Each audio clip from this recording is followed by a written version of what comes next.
Man, oh man. What a week. What a week for the WWE. In a week in which we've seen Braun Strowman, WWE's resident giant, removed from the Royal Rumble Universal Championship match with Brock Lesnar because he is an utter failure. We've seen Finn Balor, Andrade Cien Almas, and others appear more on television and get renewed pushes out of sheer desperation and fear that they will go somewhere else. And in a week where all that happened, the cherry on top of the cake was the Revival and Mike Kanellis just reaching their breaking point and want out of the WWE, asking for their releases. To say that I am not pleased, ladies and gentlemen, is an understatement.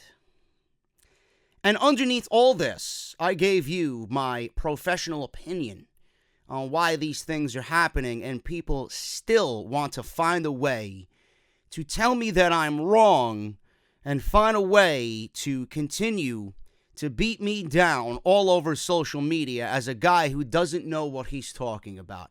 Motherfucker, if you aren't listening to a guy like me who's going to spread the truth about every situation that I see on WWE television, then who the fuck are you going to listen to? You don't really have anybody else, man. The pickings are slim. The pickings are slim. Now, Finn Balor.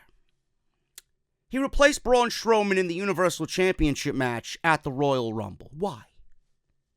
Why is that, folks? Now, you could listen to a Meltzer. You could listen to an Alvarez. You can listen to a reputable guy like Sean Ross Sapp. And you can listen to a Brad Shepard or Justin LaBar, and they can give you what's being reported, or a guy like LaBar, he could tell you what the reality of the situation is, and that's what I try to do here. I try my best to do that here. Now, before I read anything that the Observer said about this topic, I want to give you the realistic reason as to why these things happened on Monday Night Raw. Braun Strowman was removed for his own doing. This was his own fault. Now, everybody's like, oh, well, JD, he's hurt. They pulled him from the title match because he's hurt. Ladies and gentlemen, Braun Strowman did things on Monday Night Raw that showed me that there's no way humanly possible that that man is still injured bad enough to a point where he can't compete in 2 weeks at the Royal Rumble. Braun Strowman lifted a fucking limousine and overturned it on top of its head. Now, I don't understand why people think that this may be WWE using funny camera angles. I don't think Braun Strowman realistically alone lifted that limousine up and flipped it over. But regardless, I mean, the guy's making efforts to chase down Baron Corbin on Monday Night Raw. His knees seem to be in good health. His arm and his elbow seem to be doing fine to me. I mean, if you could lift your arm over your head and do your monster among men pose with no problem, if you're going to come out there without wearing a sling on your arm after being removed from surgery for 2 weeks, if you could start swinging lead pipes and breaking windows and tearing doors off limousines, that doesn't look like a man that's fucking hurt. Okay? Now, I don't know what the fuck you're watching. Maybe what you watched was a fucking mirage. But I know what I watched, and that's not a man that's hurt. I don't give a shit what's being reported. The reality of the situation is Braun Strowman was pulled because he exposed himself as not being the man. Roman wasn't the man on Monday Night Raw, never was going to be the man on Monday Night Raw, and I'll explain that to you every single fucking breath I have. Braun Strowman wasn't the man. At this point, Seth Rollins isn't even the man. He was. He was until WWE stifled his momentum, but nobody on Monday Night Raw is the man. As far as I'm concerned, the more I see John Cena, the more he makes me realize why he's still the man and he's there in a part-time role. Braun Strowman is not the man. He exposed himself and he pretty much told Vince McMahon, without realistically saying it directly to his face, I'm not ready, nor will I ever be ready. Braun Strowman is a novelty act, ladies and gentlemen. When I look at Braun Strowman, I look at guys similar to Braun Strowman, were any of them the man with a guy that size? I mean, Paul White came into the WWE. Big Show came into the WWE when he did. Hot off his run in WCW. Was he ever the fucking man on this show? On Raw or on SmackDown? He is one of the greatest giants that has ever lived in this industry. And now we're all looking to Braun Strowman to be the guy. What makes Braun Strowman any better than the Big Show? The Big Show has him beat in, logistically, every single category. In-ring work, mic work, presence.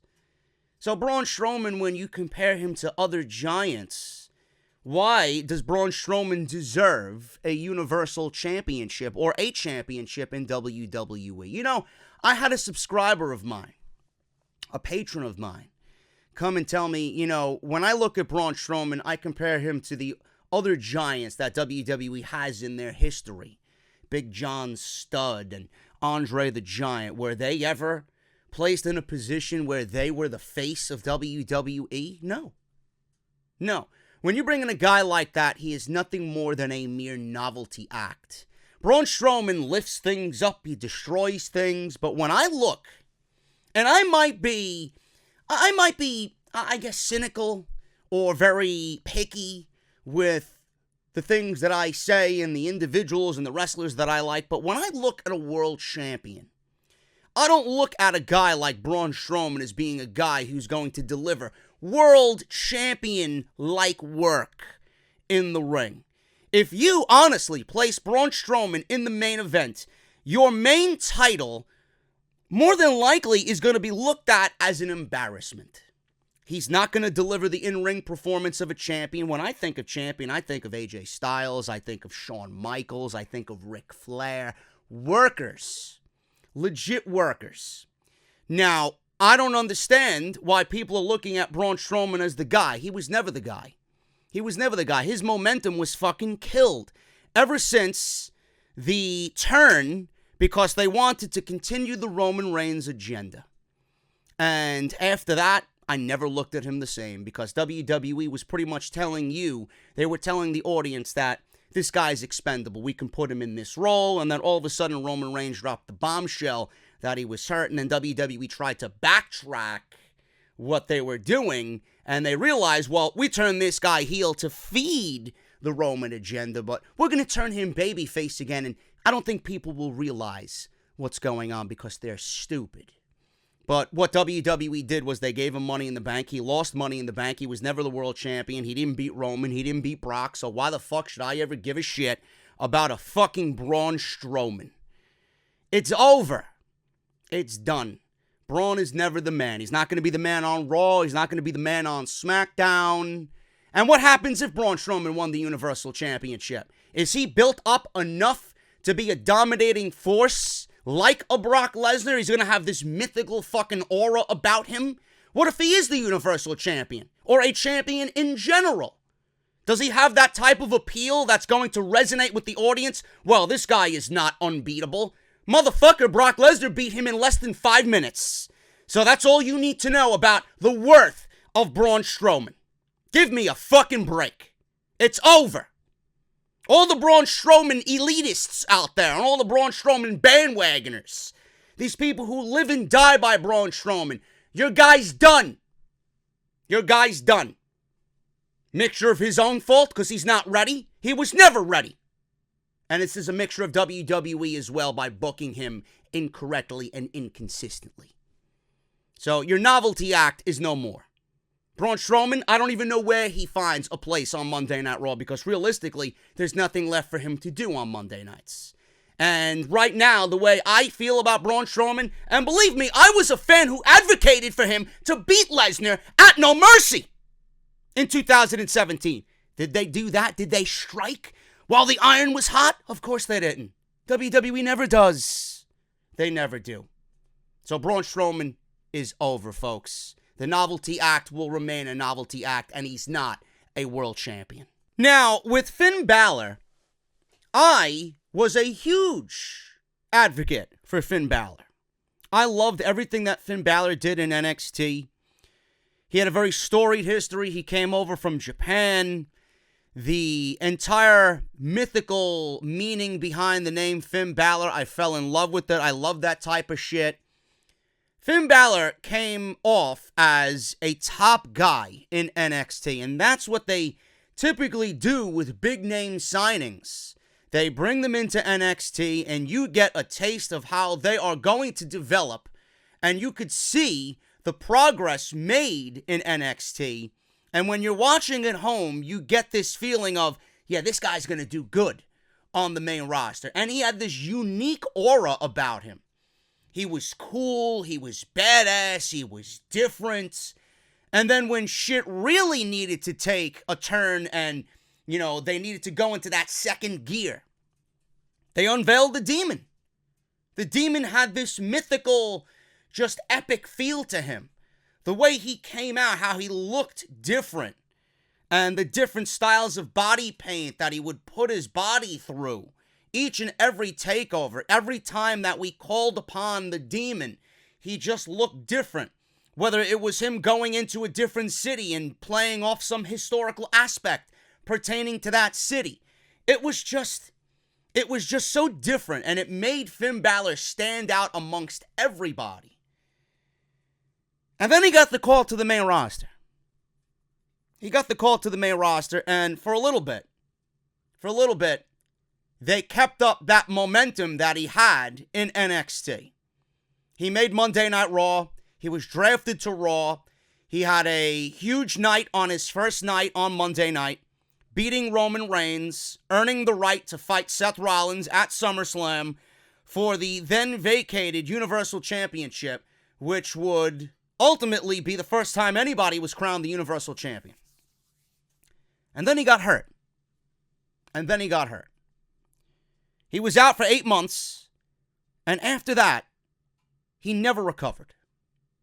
Something happened between the time he got hurt and relinquished the title, and then when he came back.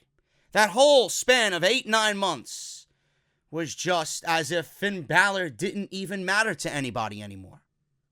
It's like he became irrelevant. It's as if everything that they did in NXT was completely wasted. And I sit here wondering, each and every week I watch Finn Balor get buried, and how Finn Balor has the potential to be a breakout guy, a number one guy, a face of a brand, with what he brought to the table in NXT. WWE wiped that all away. Finn Balor became very soft. Finn Balor became humanized. They took the Demon away from him. He did nothing but backstage skits that made him look cringe and cheesy and corny, smiling all over the place. It became a running joke. What are you smiling about? You're on Monday Night Raw. Monday Night Raw's produced some of the worst shows in its 25-year history, and you're smiling. What are you smiling about? You're going nowhere. Fast. Crotch shots. Losing and being buried by the likes of Kane and Baron Corbin, and matches with Jinder Mahal, shit with Bayley in the Mixed Match Challenge. The list goes on and on, folks. The list goes on and on. Finn Balor has been absolutely wasted on the main roster for 2 years. 2 fucking years. They have not shown any sign in that 2 years that they value what he brings to the table. They haven't shown you in 2 years that they want to build around him. Now, I don't know what it is. Maybe it's his age. Maybe it's his size. Maybe it's the fact that he's not a muscular freak that Vince McMahon gets hard over. I don't know what it is. but the guy looks to be in the best shape of his fucking life. The guy can absolutely fucking go. Everybody loves Finn Balor. Everybody wants him to succeed and be a champion for WWE. Everybody.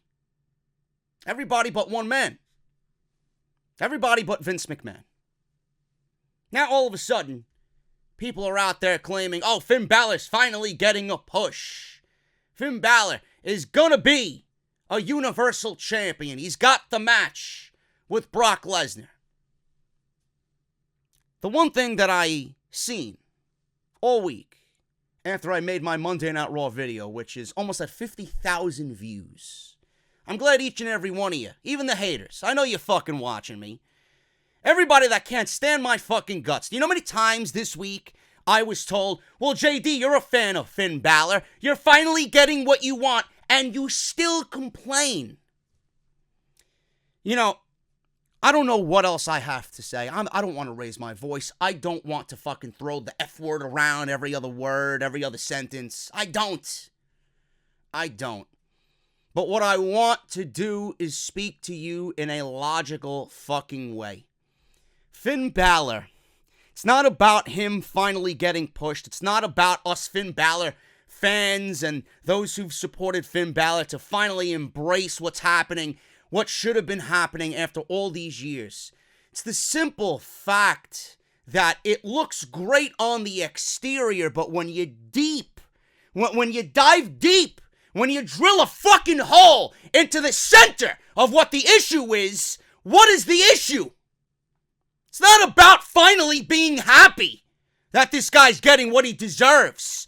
It's not about being happy that he's finally getting a title shot after all these fucking years and being pushed.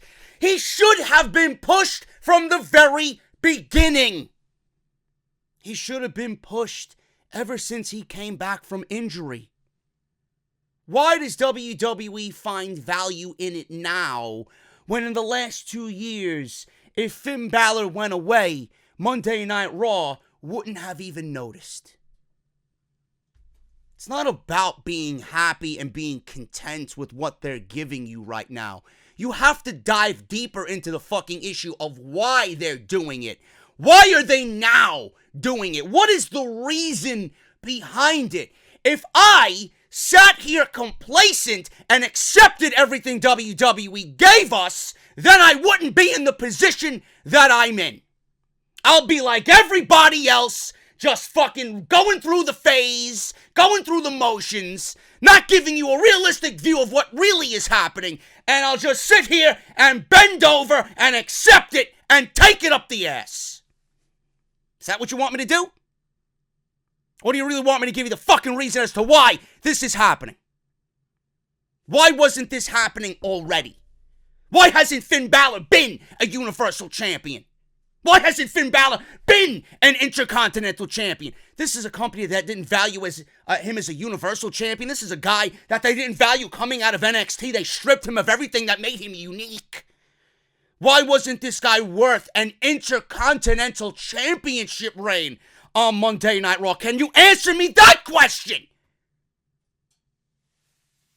The reason why Finn Balor is being pushed is because WWE realizes that All Elite Wrestling is eyeing talent contracts and when they expire.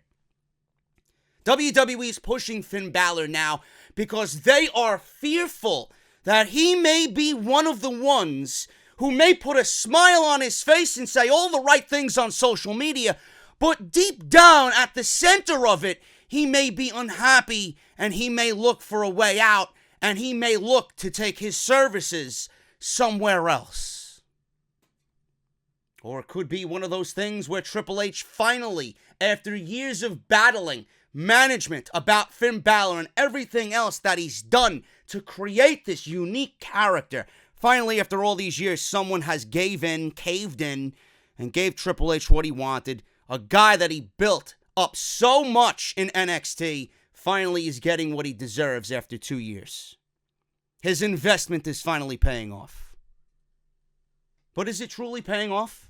Does WWE care? Guarantee you, if you ask Vince McMahon right now what he thinks of Finn Balor is never going to be the guy to run Monday Night Raw, a show that Vince McMahon is 100% hands-on with. Vince McMahon would never give the reins to a Finn Balor. Vince McMahon doesn't believe in Finn Balor. That's why it was scripted into the fucking promo he cut right to Vince McMahon on Monday Night Raw. You never believed in me, Vince. You think that was just for shits and giggles? Or do you think that there was 100% truth behind what Finn Balor stated in that ring? You know, folks, you have to start opening your eyes to what you're seeing. And I said this on Monday night. You got to start opening your eyes. And Finn Balor is not the only one. Finn Balor is not the only one. You know, a lot of people tell me, JD, you're talking out of your ass. WWE doesn't even realize All Elite Wrestling exists. Really now? WWE's not concerned about All Elite Wrestling. Really now? What makes you think that they're not worried? When today, the first thing that I read is that WWE is going to be doubling up on contracts, offering 2 times more money for anybody that is a free agent, so that they think twice about maybe signing somewhere else. Hey, come on over here, we're going to be giving you double the money. And WWE is going to be doubling up on current existing contracts so that people don't leave. Really? And they're not afraid of All Elite Wrestling. Sean Ross Sapp reported on Fightful.com about the revival that executives in WWE are fearful the revival might be finishing up with the WWE. What the fuck are you fearful of? What are you fearful of? You didn't give a shit about these guys for 2 years. Now you're fearful? What are you fearful of? You're fearful of competition. Get it through your fucking heads, you simpletons. They're afraid. They're afraid of a mass exodus right now. 1 turns into 2, 2 turns into 4, 4 turns into 8. If people continuously just leave WWE, you don't think that's going to resonate through the entire company and put it in people's heads that, well, everybody else left, my friends left, I might as well go fucking join them? Same thing is happening with Andrade Cien Almas. Same thing is happening with guys like Apollo and The Club and all these guys that you never used to see on Monday Night Raw. Now all of a sudden they're popping up like fresh roses in a fucking garden. Now you want to feature these individuals on TV. I don't understand the logic behind your thought process. Finn Balor is being pushed because they're afraid that Balor might go somewhere else. Just like everybody else. What do you think Andrade Cien Almas is being pushed on SmackDown Live? This guy was sitting in catering for 7 fucking months, literally doing nothing, and now all of a sudden, people are praising his work ethic on SmackDown Live. Oh, AJ Styles, oh, Daniel Bryan, oh, great match with Rey Mysterio. Really? Really? Because if people in WWE actually opened their fucking eyes and watched NXT, you would have known what you were getting before you even got your hands on it. We all know what he's capable of. But now all of a sudden, he's getting pushed. Why? Because there was a report about him being unhappy. What's going to make Andrade Cien Almas happy? Give him more money and give him a great feud with Rey Mysterio. That'll tide him over for a little bit. That'll put the Band-Aid on what is an already existing deep wound. And the same goes for everybody else. It's not about watching these guys get a push out of nowhere. It's not about me finally being happy. Why are you complaining? The guys that you want to see on TV, the guys that you want to see successful, are getting what they deserve or what you think they deserve. It's not about that. It's too little too late. WWE doesn't appreciate talent. If you buy a brand new fucking $50,000 sports car, are you going to leave it in the fucking garage and not drive it? Or are you going to pay the money for this vehicle to ride it around, show it off, and have a good time in? I don't understand why you're going to sign a guy like Finn Balor, have him go through the NXT process, sign a guy like Andrade Cien Almas, have him go through the NXT process, be built up as a fucking main event guy, and then when you get your hands on him, oh, he don't speak English, oh, he don't look good, oh, he's too small. People, there's an agenda in WWE. There's an agenda in WWE. Is WWE pushing Finn Balor because they want to push Finn Balor? No. It's a mixture of everything I just mentioned. And who the fuck knows? Brock Lesnar might have said, I don't want to work with this fucking bumbling clown Braun Strowman again. I beat him. I'm not dropping the title to this fucking guy. Maybe Brock Lesnar came out and told Vince McMahon because he's being paid all this fucking money, and if Vince McMahon is not listening to a guy he's paying $6 million to, who the fuck is he going to listen to? Maybe Brock Lesnar came out and said, you know, Vince, I actually want to work with Finn Balor. Let's change the match. Maybe that was all the influence Vince McMahon needed. But deep down, is Vince McMahon a Finn Balor guy? No. No, he's not. I don't know what else to tell you people. I really don't know what else to tell you people. This is the current dilemma in WWE.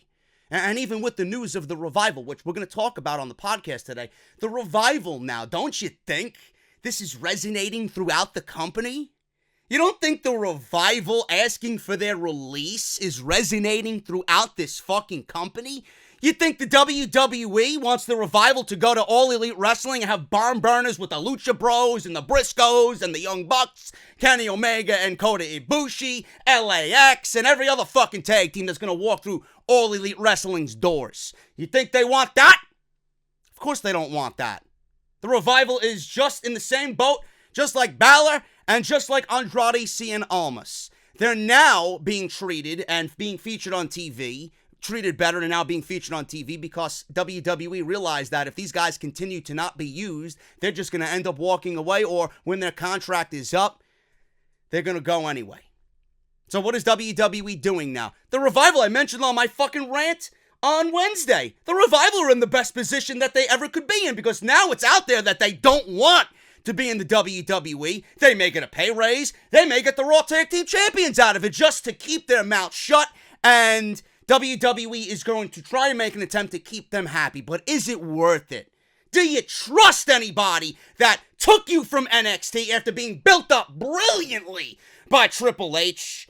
Are you going to trust these people that didn't give a shit about you for 2 years and now all of a sudden want to give a shit about you because you have an inkling of an idea of leaving? Or how much is it of a case where WWE didn't build up any of these individuals, Almas and Balor and the Revival? How much of it is, well, Vince McMahon didn't come up with the idea. This is not my creation. These aren't my guys. Fuck them. Fuck them. Just like the Roman Reigns, Daniel Bryan shit I talked about years ago. I still to this day don't believe Daniel Bryan was as hurt as they let on. Never believed that.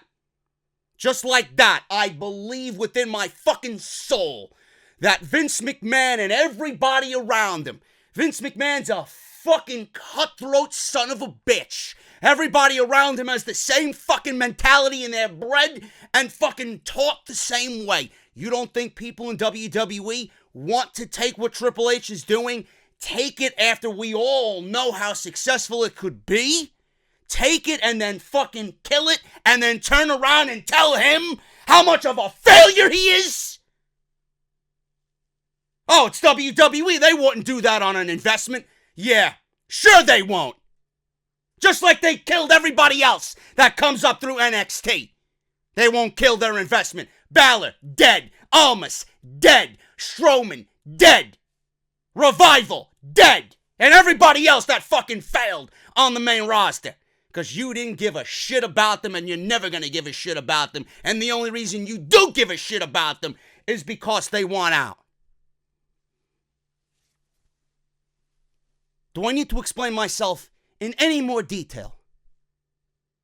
So when you want to complain that I do nothing but complain, motherfucker, you're here listening to me every single week, whether you love me or hate me. But I guarantee you there's eyeballs watching me right now, and every single one of you are doing this. Yeah, man, I agree with you.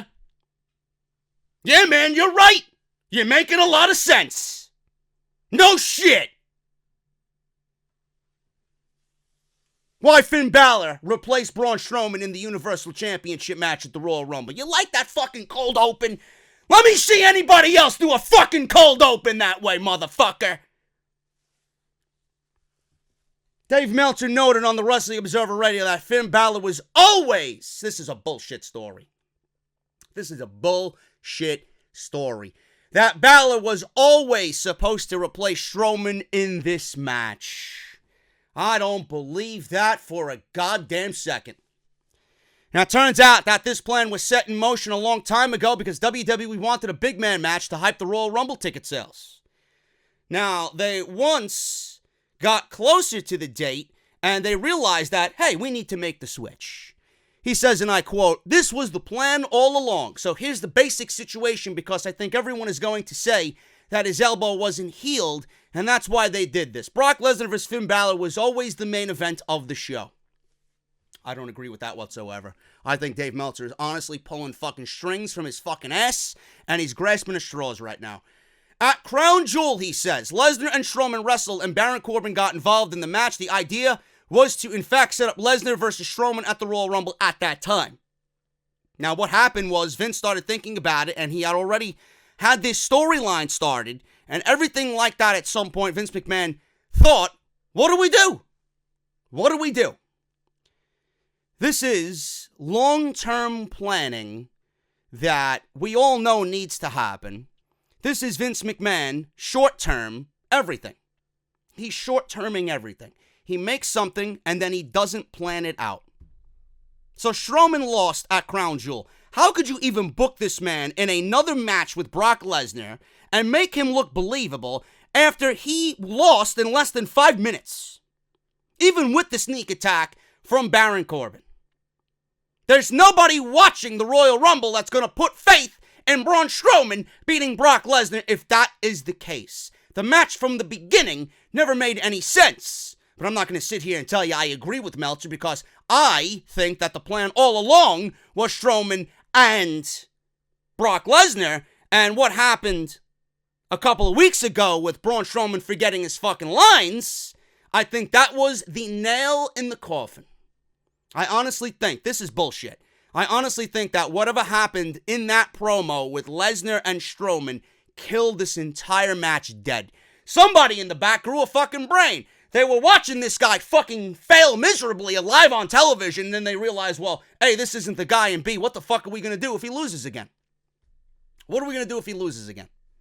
Somebody in that company grew a fucking brain for the first time in a very long time. Meltzer continues to say the idea was for Brock to go over, and the Braun situation was to be replaced with Seth Rollins at WrestleMania. So it was going to be Lesnar going over Braun and then on to face Seth Rollins for Lesnar at WrestleMania.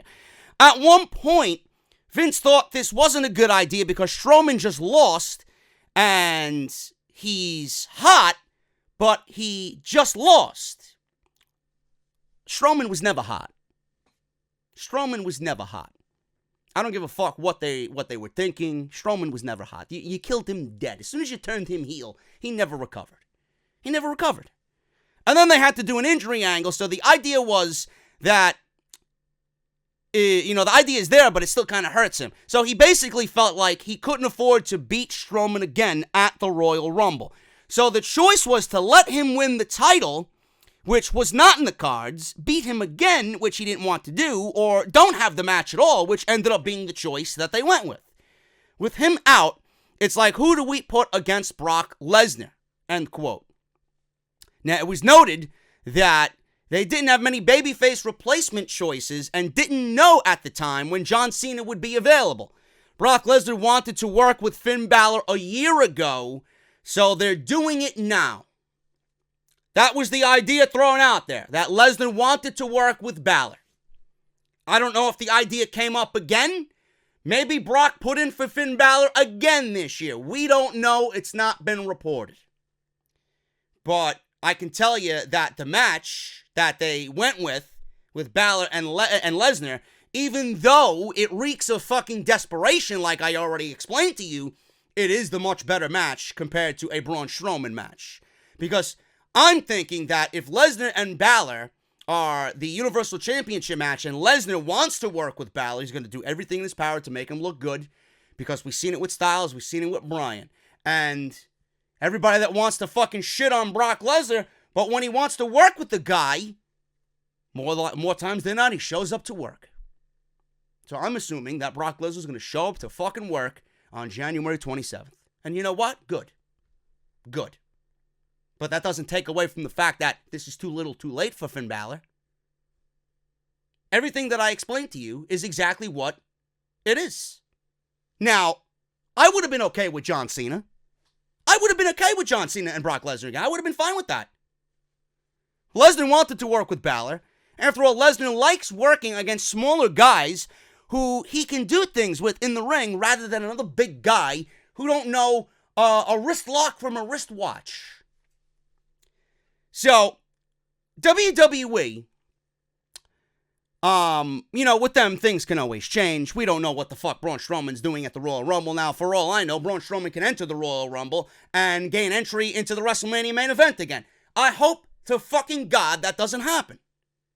But it was noted that, and this is pretty fucked up, that the fact Balor pinned Cena in the second match on Monday Night Raw to gain entry into the title match against Brock Lesnar was not surprising.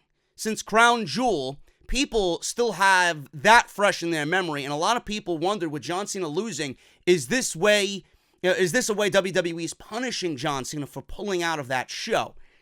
I don't think that was ever the case. I think they went into Saudi Arabia with Crown Jewel, and they wanted to forget about it, and everybody that worked it got paid, and boom, it's over with. Let's move forward.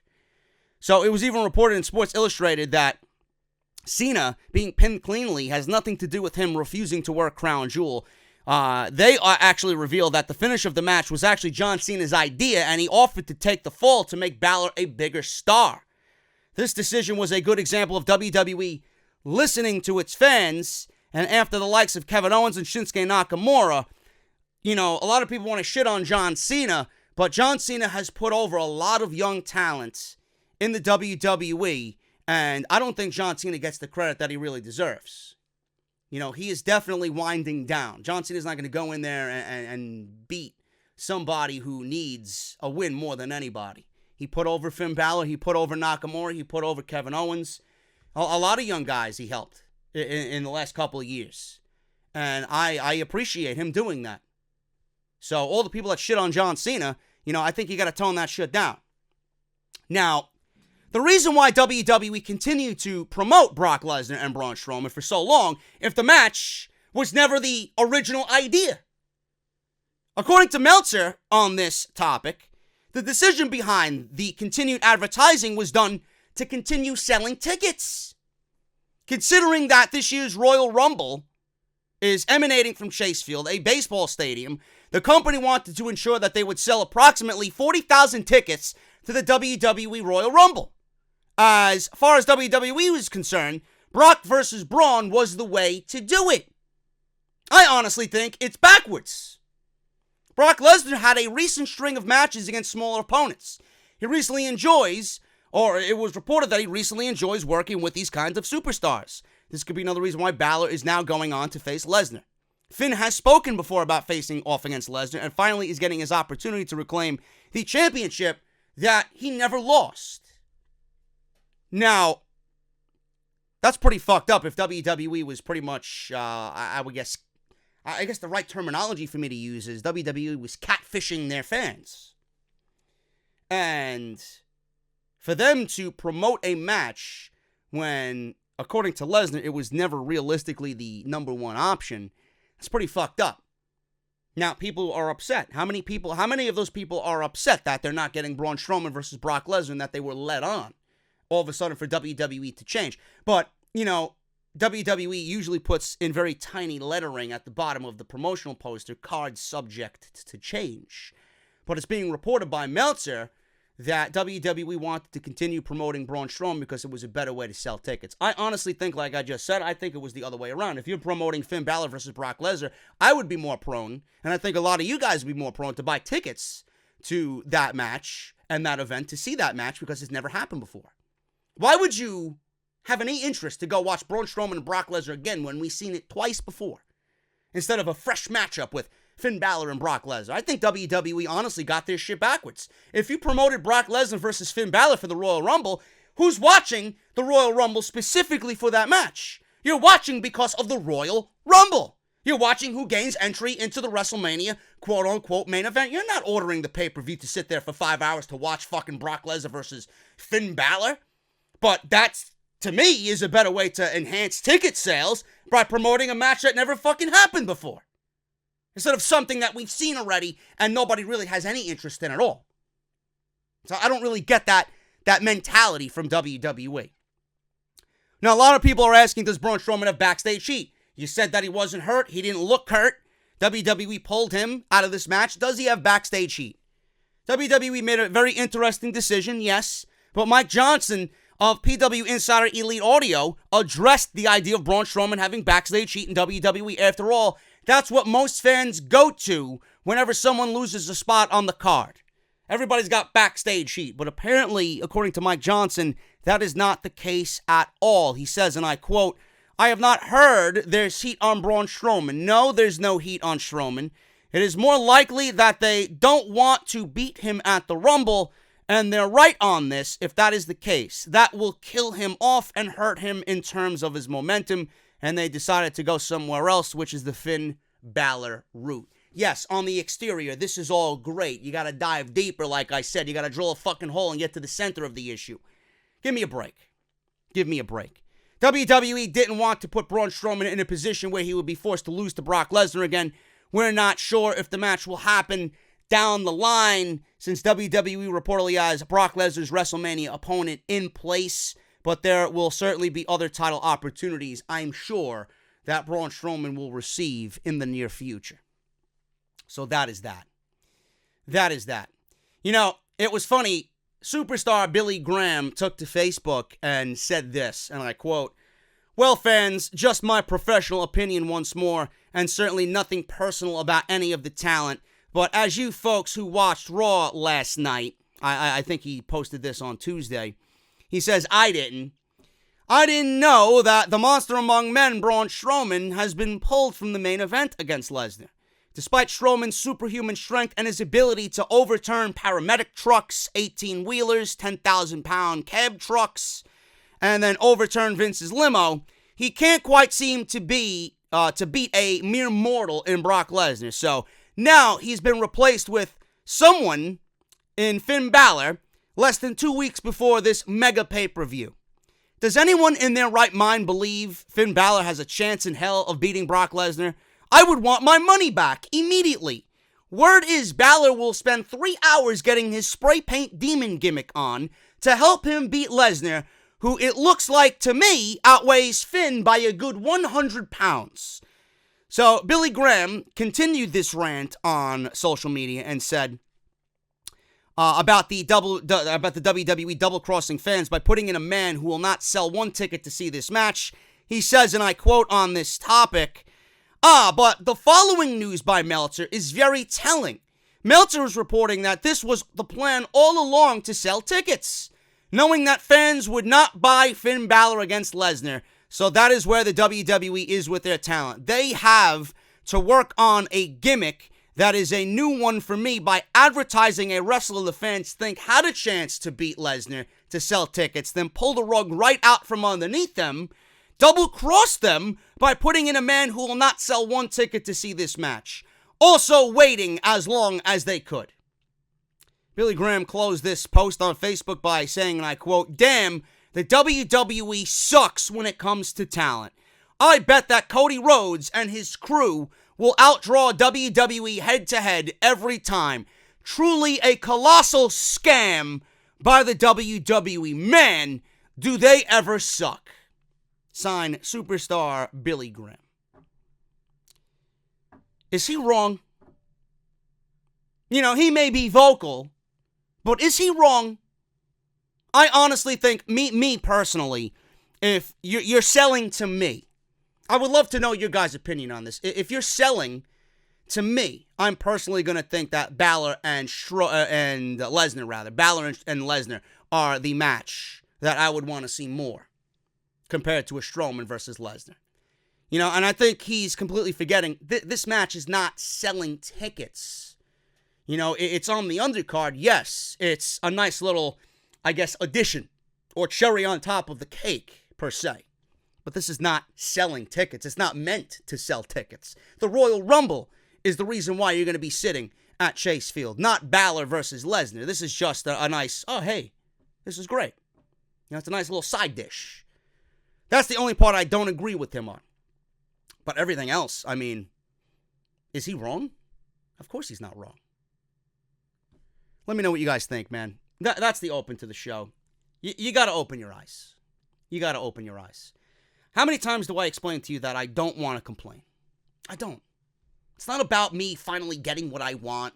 Oh, JD, your Balor is finally getting pushed. Oh, JD, your Andrade Cien Almas is getting pushed. It's not about them getting pushed. It's about the talent being wasted for so long, and then through other extremes now are getting pushed. They're not being pushed. They're not being featured for the right reasons. Deep down, WWE doesn't care about the talent, and the only reason why this talent is on television is because AEW is in the rearview mirror looking to scoop up anybody that is disgruntled and waiting for their contracts to end so they can sign them for themselves and book them correctly. You know, money's not everything. No matter how many contracts are given out that are double the price, no matter how many title reigns are promised, the WWE has already shown you that you cannot trust them. They only want you to prevent you from working elsewhere. Sometimes it's not all about money. Sometimes it's about, yes, getting paid, but it's also about creating a legacy, you know, really appreciating the art of professional wrestling and wanting to create something that you love so passionately with other people who share the same interests. WWE restricts you from doing any of that because they don't appreciate you. And if they don't appreciate you, you're not going to be on television for all the right reasons. They only want to use you to keep you away and keep your talents secluded so nobody else sees them. I don't know what else to tell you. If you don't like what I said here, tough shit. But for those who have agreed with me, the majority of those who agree with me this week, this is it. This is the reality of the situation. Now, we're going to talk more on this episode of Off the Script about the Revival. We're going to talk about what WWE is planning to do now that the Revival have already requested their release. WWE not likely to grant any releases to anybody, why they're pushing Almas. WWE offering double the amount of money for superstars not to leave. Rumors on Dolph Ziggler leaving the WWE have surfaced once again. And other news and notes that we're going to go over today right here on the podcast, man. This is episode 257, part number 1 for your Fridays. Don't go anywhere, man. I'm fucking volatile. I'm hostile. I sound like fucking Sean's View Entertainment over here. But, rhyming and shit. But, we are going to attack this right here on the podcast, man. Don't go anywhere. We're going to hit the intro, and I will be right back on episode 257. Off this shitty fucking product by coming on here and speaking the fucking goddamn truth about this fucking filth. And I can book a better show taking a fucking dump after eating my fucking Chipotle chorizo with extra cheese. I don't give a fuck what anybody has to say. Have I ever? Of course not. WWE is great, man. Fuck you, Japan, and Kenny Omega, Okada. Johnny! What is it, man? Can I suck your dick? What is it, man? And this is the #1 fucking podcast right here on YouTube.com.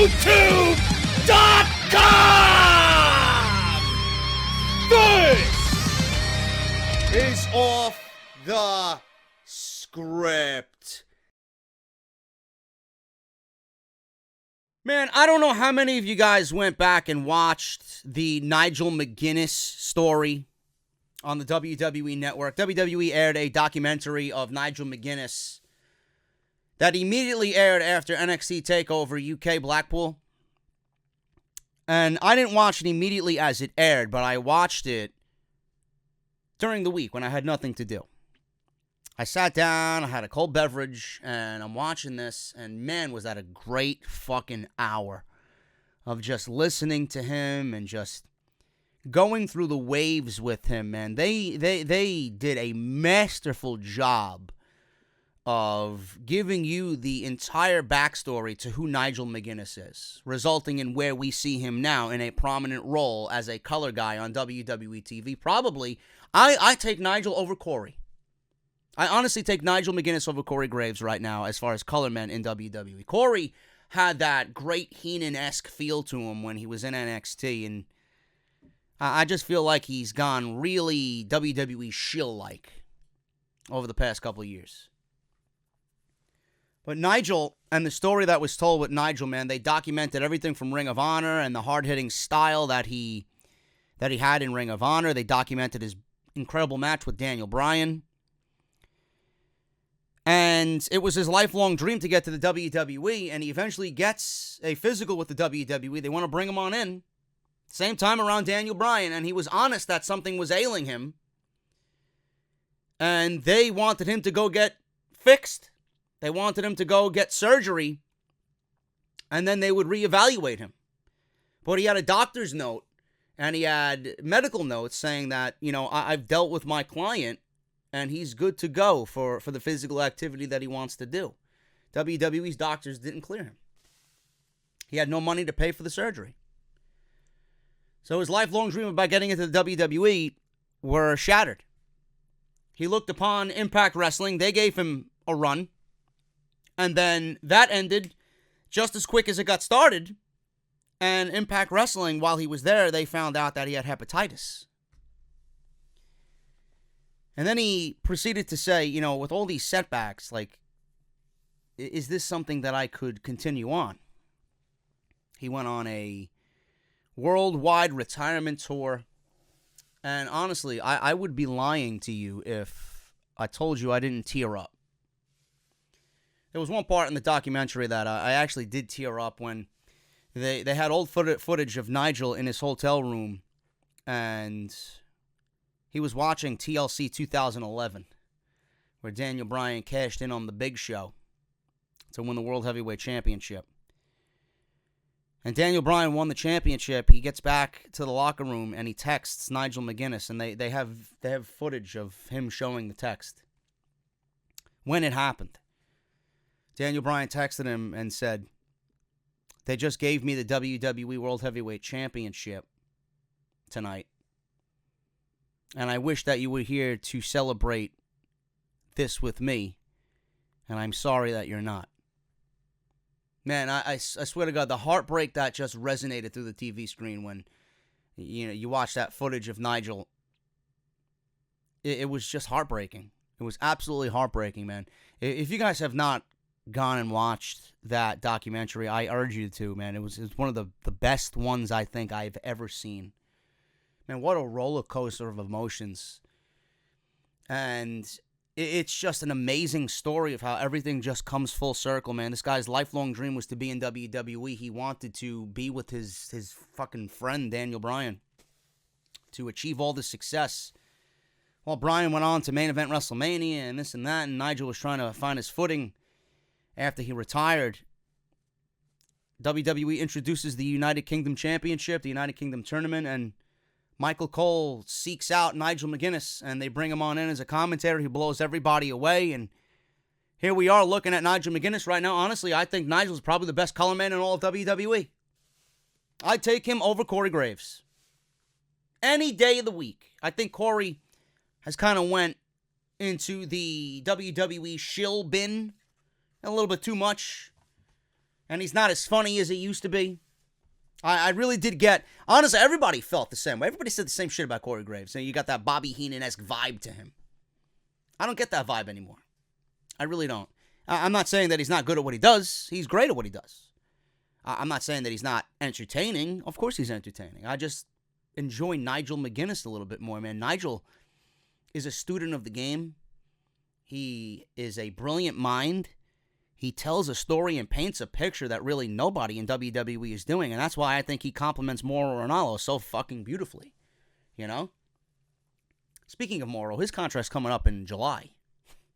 If I'm AEW, I'm jumping all over that, man. But I don't think Morrow's gonna do Triple H that bad, man. He's not gonna do Triple H that dirty.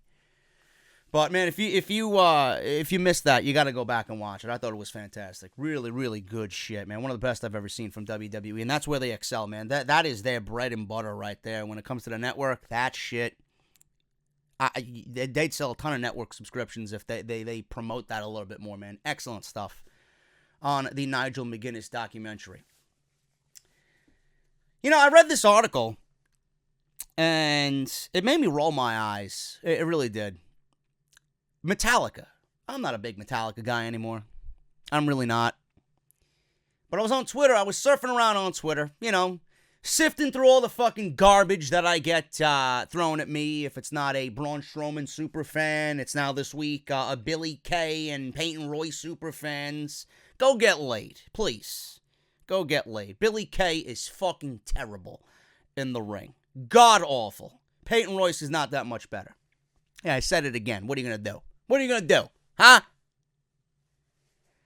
Came across this article. Metal Hammer Magazine. Sure, it's some trendy fucking metal magazine that highlights some of the worst bands that you could probably ever find in the genre. They had an article citing that they held a poll. Now, I don't know if this is a Metal Hammer only magazine or if this is something that is universally, I guess, felt by everybody.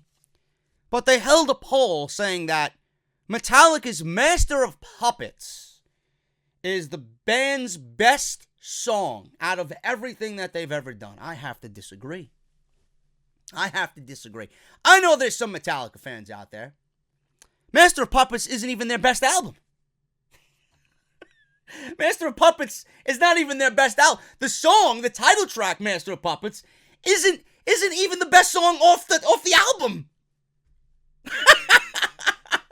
I mean, this is a very subjective thing, baby. When it comes to music, I mean,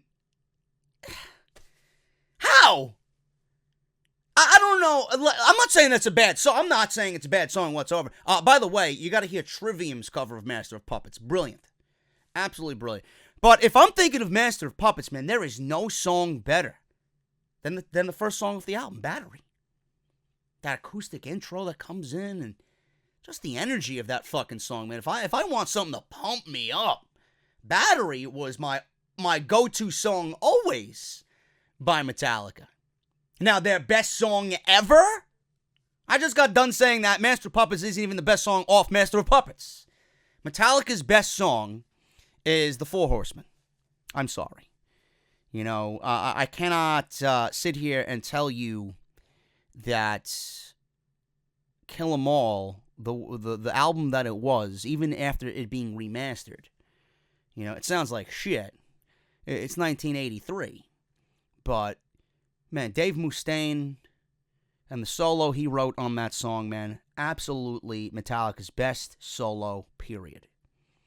It's just one of those songs, man. Every time it comes on shuffle, I blast that shit into oblivion. I love that fucking song. That is Metallica's best song to me, man. It's not as complex as Battery or Master of Puppets. You know, Metallica got a little bit more, I would say, not so much, but they got a little bit more technical coming off Kill 'Em All and Ride the Lightning with Master of Puppets, and then And Justice was probably their most technical album. But yeah, that was in Metal Hammer Magazine, man. I scoffed at that. I laughed at that. I'm like, you gotta be fucking kidding me. And by the way, Metallica's best album is Ride the Lightning. No question. I would take Ride the Lightning and Justice for All over Master of Puppets. That's just me. Now, I also found this interesting. Metallica also launched a new beer. They're now the Iron Maiden of the beer industry. The only other metal band that I know that released beer is Iron Maiden, and that beer is fucking terrible. Absolutely fucking god-awful. It makes me want to puke. That's how bad it is. Now, I read this, and then, I'm a big craft beer guy.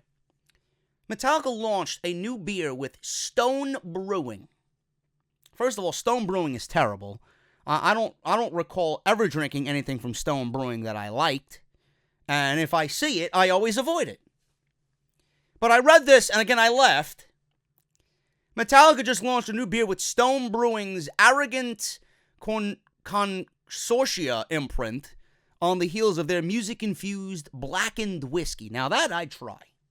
I would try Metallica's blackened whiskey. Now, it says here, the legendary metal band is rolling out its Enter Night, it's called. So Metallica has a new beer called Enter Night. It's a Pilsner. I don't like the sound of that already. And it's going to be sold nationwide. Now, the name, a nod to the platinum-certified single Enter Sandman, which I love the Black Album. I thought the Black Album was fucking phenomenal. Now, it might be something that you don't really go to, but I go to the Black Album more so than I do anything else, really. You know, when I want something that's not fucking overly thrash. You know, Metallica with Black Album, they proved to be, at that point, the best band on the planet.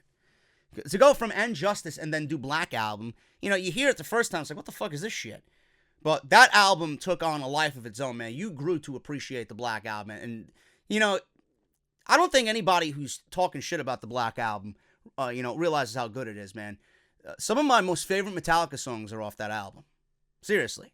The God That Failed and My Friend of Misery, I absolutely love those songs. Those songs are fucking great. But that's neither here or there.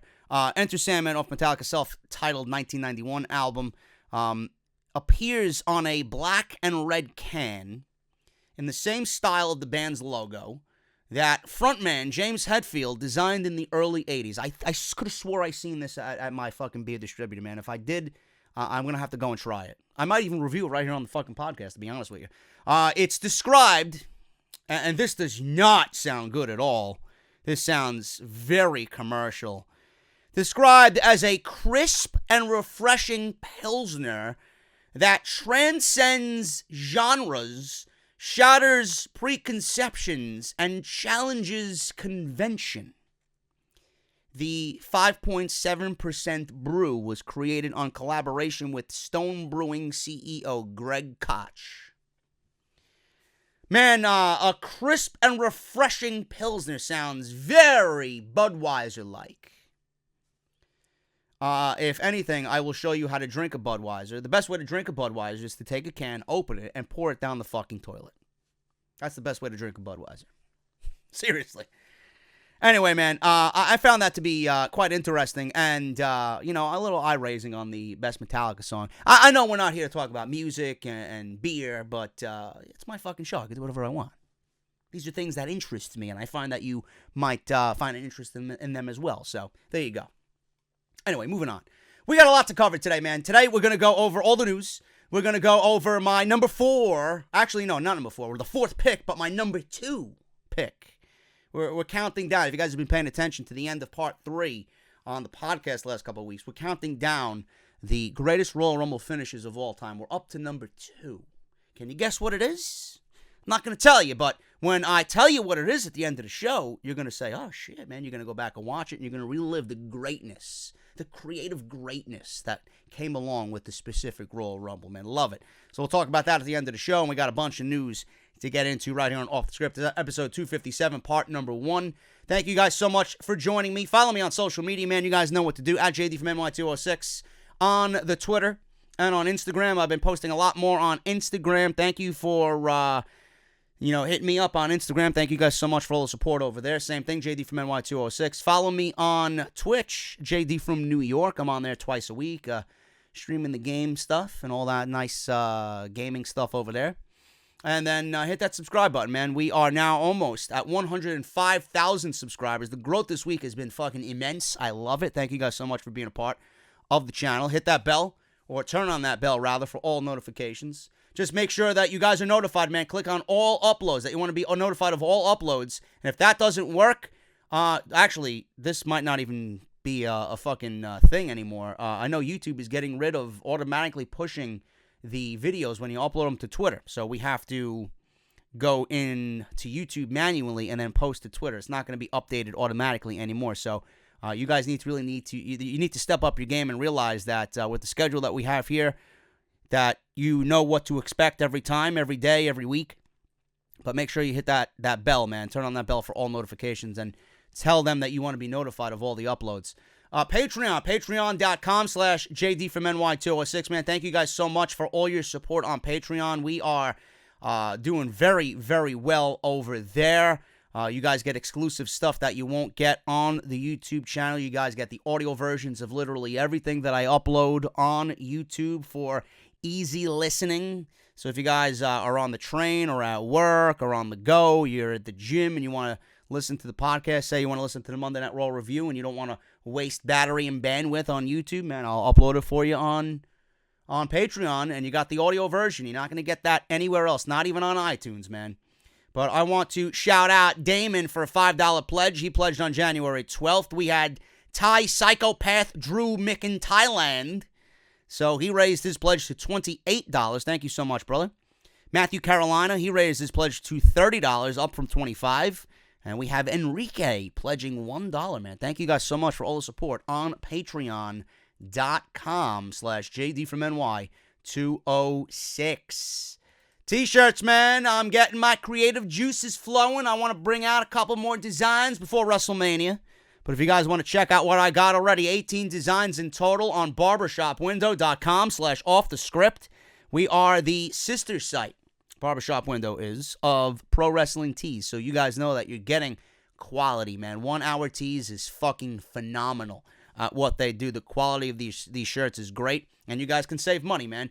BShop10 for 10% off all your purchases. No matter how many times you want to order, you're going to save money on every single order. 18 designs in total. We have, and I mean this wholeheartedly, man, the best designs in the podcast game. No question, man. We don't use that Teespring garbage. We use Barbershop Window for the finest quality. Barbershopwindow.com/offthescript. Make sure you guys check out Harry's, man. Harry's.com/script for your free trial. You guys are going to get the following in your free trial. $15 value for free. You're going to get a razor handle. Choice of color is up to you. You have the power. Blue, orange, or the evergreen. You guys are going to get a razor blade. These blades are so great, man. Harry's employs 600 employees, from chemists to scientists to engineers, people who deal with steel, all their lives to give you a great fucking product in the end. This is finally precise and intricate to a point where it's the best shave of your entire life, man. I have sensitive skin, and I use this blade. I've been using it for over a year. Not once have I ever cut my face with a Harry's blade. You're going to get the handle, the blade, a generous 2-ounce bottle of their shave gel, which soothes, it hydrates, it smells fantastic, and when you put it on your face, you're going to feel a beautiful tingling sensation, man, and you're going to think automatically, yeah, JD was right. And then you're going to get a protective case for your blade as well. All for free. FREE, harrys.com/script. I guarantee you, once you put the blade to your face, you're not going to use anything else ever again, man. Believe me, I never put my name to something that I don't use or I don't believe in. So you guys are on your way to having the best shave of your life with harrys.com/script. Got to shout out Audible, man. Audible's been with me for over 2 years. They have been a great friend of the podcast. They are also an official sponsor of Off the Script. Audibletrial.com/offthescript is our unique link. The unique link for Off the Script listeners only. What you guys are going to get with this is the following. You're going to get 30 days free of their service, and just for signing up, they're going to give you one free audiobook of your choice. You have over 200,000 choices to choose from. And I know we have a lot of new listeners, man. So if you guys want to take advantage of this, please do so, man. It's absolutely free. Go through the sign-up process. Choose your book, and you're on your way to getting Audible for 30 days free for nothing, man. Absolutely nothing. Download it on your iPhone or Android devices. And here's the best part. If you guys feel like you don't want to stay with Audible, and you only want the free book, you can cancel at any time within that 30-day grace period, and you get to keep your audiobook for free. Audibletrial.com/offthescript, man. Go and support the podcast. You guys got Harry's and Audible. Free stuff coming to you just for listening to Off the Script, man. Thank you guys so very much for all that. Let's hit the news. I want to start off, and I want to continue talking about the mass exodus that WWE could be seeing with their roster, man. The Revival asked for their WWE release after another match with the Lucha House Party, and that happened on Monday Night Raw. The Wrestling Observer newsletter confirmed that this report is coming from Bodyslam.net. They added that Scott Dawson and Dash Wilder were still in their wrestling attire when they asked the company to let them go. Dave Meltzer expanded on this situation during Wrestling Observer Radio, where he speculated that this request from the Revival could actually end up helping their status in WWE. He says, and I quote, "After their match with Lucha House Party on Monday, the Revival said they wanted their release. They didn't get it, obviously, but that's what they asked for. So we'll have to see how this one plays out." I will say that people in the company who I've spoken to this week were kind of like, they should have been quiet and worked and let their contract expire and then just leave. I'm skeptical right now that they'll let them go. I mean, look at it this way. I don't want to use the term held people hostage, but it's kind of like my gut saying when I use the word, that's kind of what they've done with other people, and that was in a much less competitive environment, whether it was Daniel Bryan and Rey Mysterio, and there were others too, meaning that Bryan and Mysterio had their contracts frozen because they just walked away. They just walked away. Now, he goes on to say, and I quote, "Yeah, so, but as far as these guys go, time will tell. Monday night, they asked for their release. Another thing is that guys who aren't happy are getting pushes now, and they're one of them." So for everybody that wants to complain about, well, why are you complaining about Finn Balor? If you're a Finn Balor fan, why don't you just shut up and accept the fact that he's finally getting pushed? Yeah, but people are getting pushed for the wrong reasons. They're not getting pushed because they are valued or WWE has any plans for them or because WWE genuinely wants them to succeed and wants to push them. They're getting pushes because they are unhappy, and if they are unhappy, WWE is afraid that they're going to go to AEW. It is common sense, people. I don't want to hear anybody, and you will be muted. I will shut off all communication from you to me if I hear that Vince McMahon or WWE is not afraid of AEW. Because they've done everything to show you that they are concerned. And they are worried about competition. This is just one of the many things that we've seen over the weeks. Another thing is that guys who aren't happy are getting pushes now, and the Revival are two of them. It's no secret that when they were, I don't think that was an incorrect speculation, that when you read the tea leaves, he says, that they're leaving for a lot of reasons for certain moves that they made. So I think at this point, once that word was kind of out, that's when they started getting a push. So they might not get buried. They might just try and keep them happy and have them not leave. So what is WWE going to do? And is the Revival going to be open to it? What is WWE going to do come the Royal Rumble? I bet the house, the kids, the wife, the cats, the dog, the car, everything that come the Royal Rumble, the Revival and Rude and Gable are going to be in another tag team title match. And that the Revival are going to win. WWE is going to make a peace offering. Look, here you are. Please, do not go to AEW. Here are the Raw Tag Team titles. And then what do you do from them? What do you do with them from there? Where do they go from there? Like, what good is that going to do? Okay, the Revival are Raw Tag Team champions. That's like me saying, hey, can I have a 4-piece nugget off the McDonald's menu, please? Dollar menu. Worthless. Absolutely worthless. And I'm killing myself while eating God knows what. Ain't chicken. It's the same shit. See, the Revival, they're smarter than that. The Revival knows that they are capable of so much more. And the WWE don't want to let them go. They don't want the Revival to go to AEW. So how do you keep the Revival happy? I never understood this, and Triple H said we would be more open to seeing this happen in the future. I don't understand that if the WWE main roster doesn't have a plan for the Revival, send them down to NXT.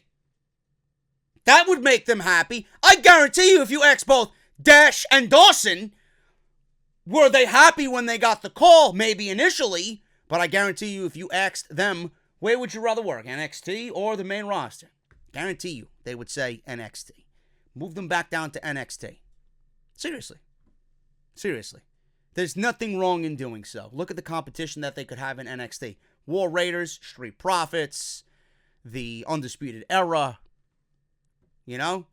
I don't understand why. And the Revival is not the only one you should do that with. You should move the Ascension back down to NXT. Tyler Breeze and Fandango, you should move back down to NXT. Tag team wrestling clearly is a lost art on the main roster. You know, someone sent me an interesting quote about Vince McMahon and his thought on tag team wrestling. He once was quoted saying that tag teams are the foreshadowing of what's to come. You can see who's the next breakout star in a tag team. There's always a Shawn Michaels and there's always a Marty Jannetty, he said. But I don't know what Vince McMahon's mentality is with tag team wrestling. Does he expect every single tag team to have a Shawn Michaels-like individual to just come out of that tag team? What happens if you have a tag team like the Revival? Two guys like Dash and Dawson who are just consummate professionals at what they do. Is that so bad? Like, I don't understand why we're seeing tag team wrestling in NXT thrive and tag team wrestling in other promotions thrive, but in WWE it's looked at as a joke. And then I gotta hear the excuse, tag team matches don't make money for WWE. Who the fuck says that they have to? Who the fuck says that they have to? WWE is losing money because they're not utilizing the fucking guys that they're paying all this money for. So it doesn't make them money. Of course it doesn't make them money. They're not utilizing their talent the right way. How the fuck do they know who can make them money or not if they're not shown? This is what pisses me off. Tag team wrestling. I don't know how many fucking times I have to tell you. And more than likely we're going to see it with the tag team titles of the women's division. These titles are not going to a specific brand. They're going to be Raw and SmackDown combined. I would not be shocked if we see a unification match at WrestleMania for the SmackDown and Raw Women's Championships. You don't need it. You don't need it. So why not do that with the tag team division? I mean, look at your fucking tag team division on Monday nights. It is absolutely fucking pathetic. It is pathetic. The B team, the Ascension, Rhino and Slater, Rude and Gable, the Revival.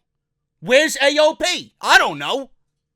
Ever since they lost the titles, goodbye. You have so much talent in the WWE.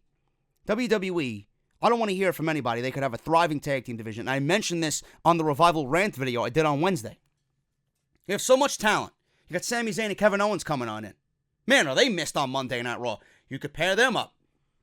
They could be a great tag team. A team that could lead a division.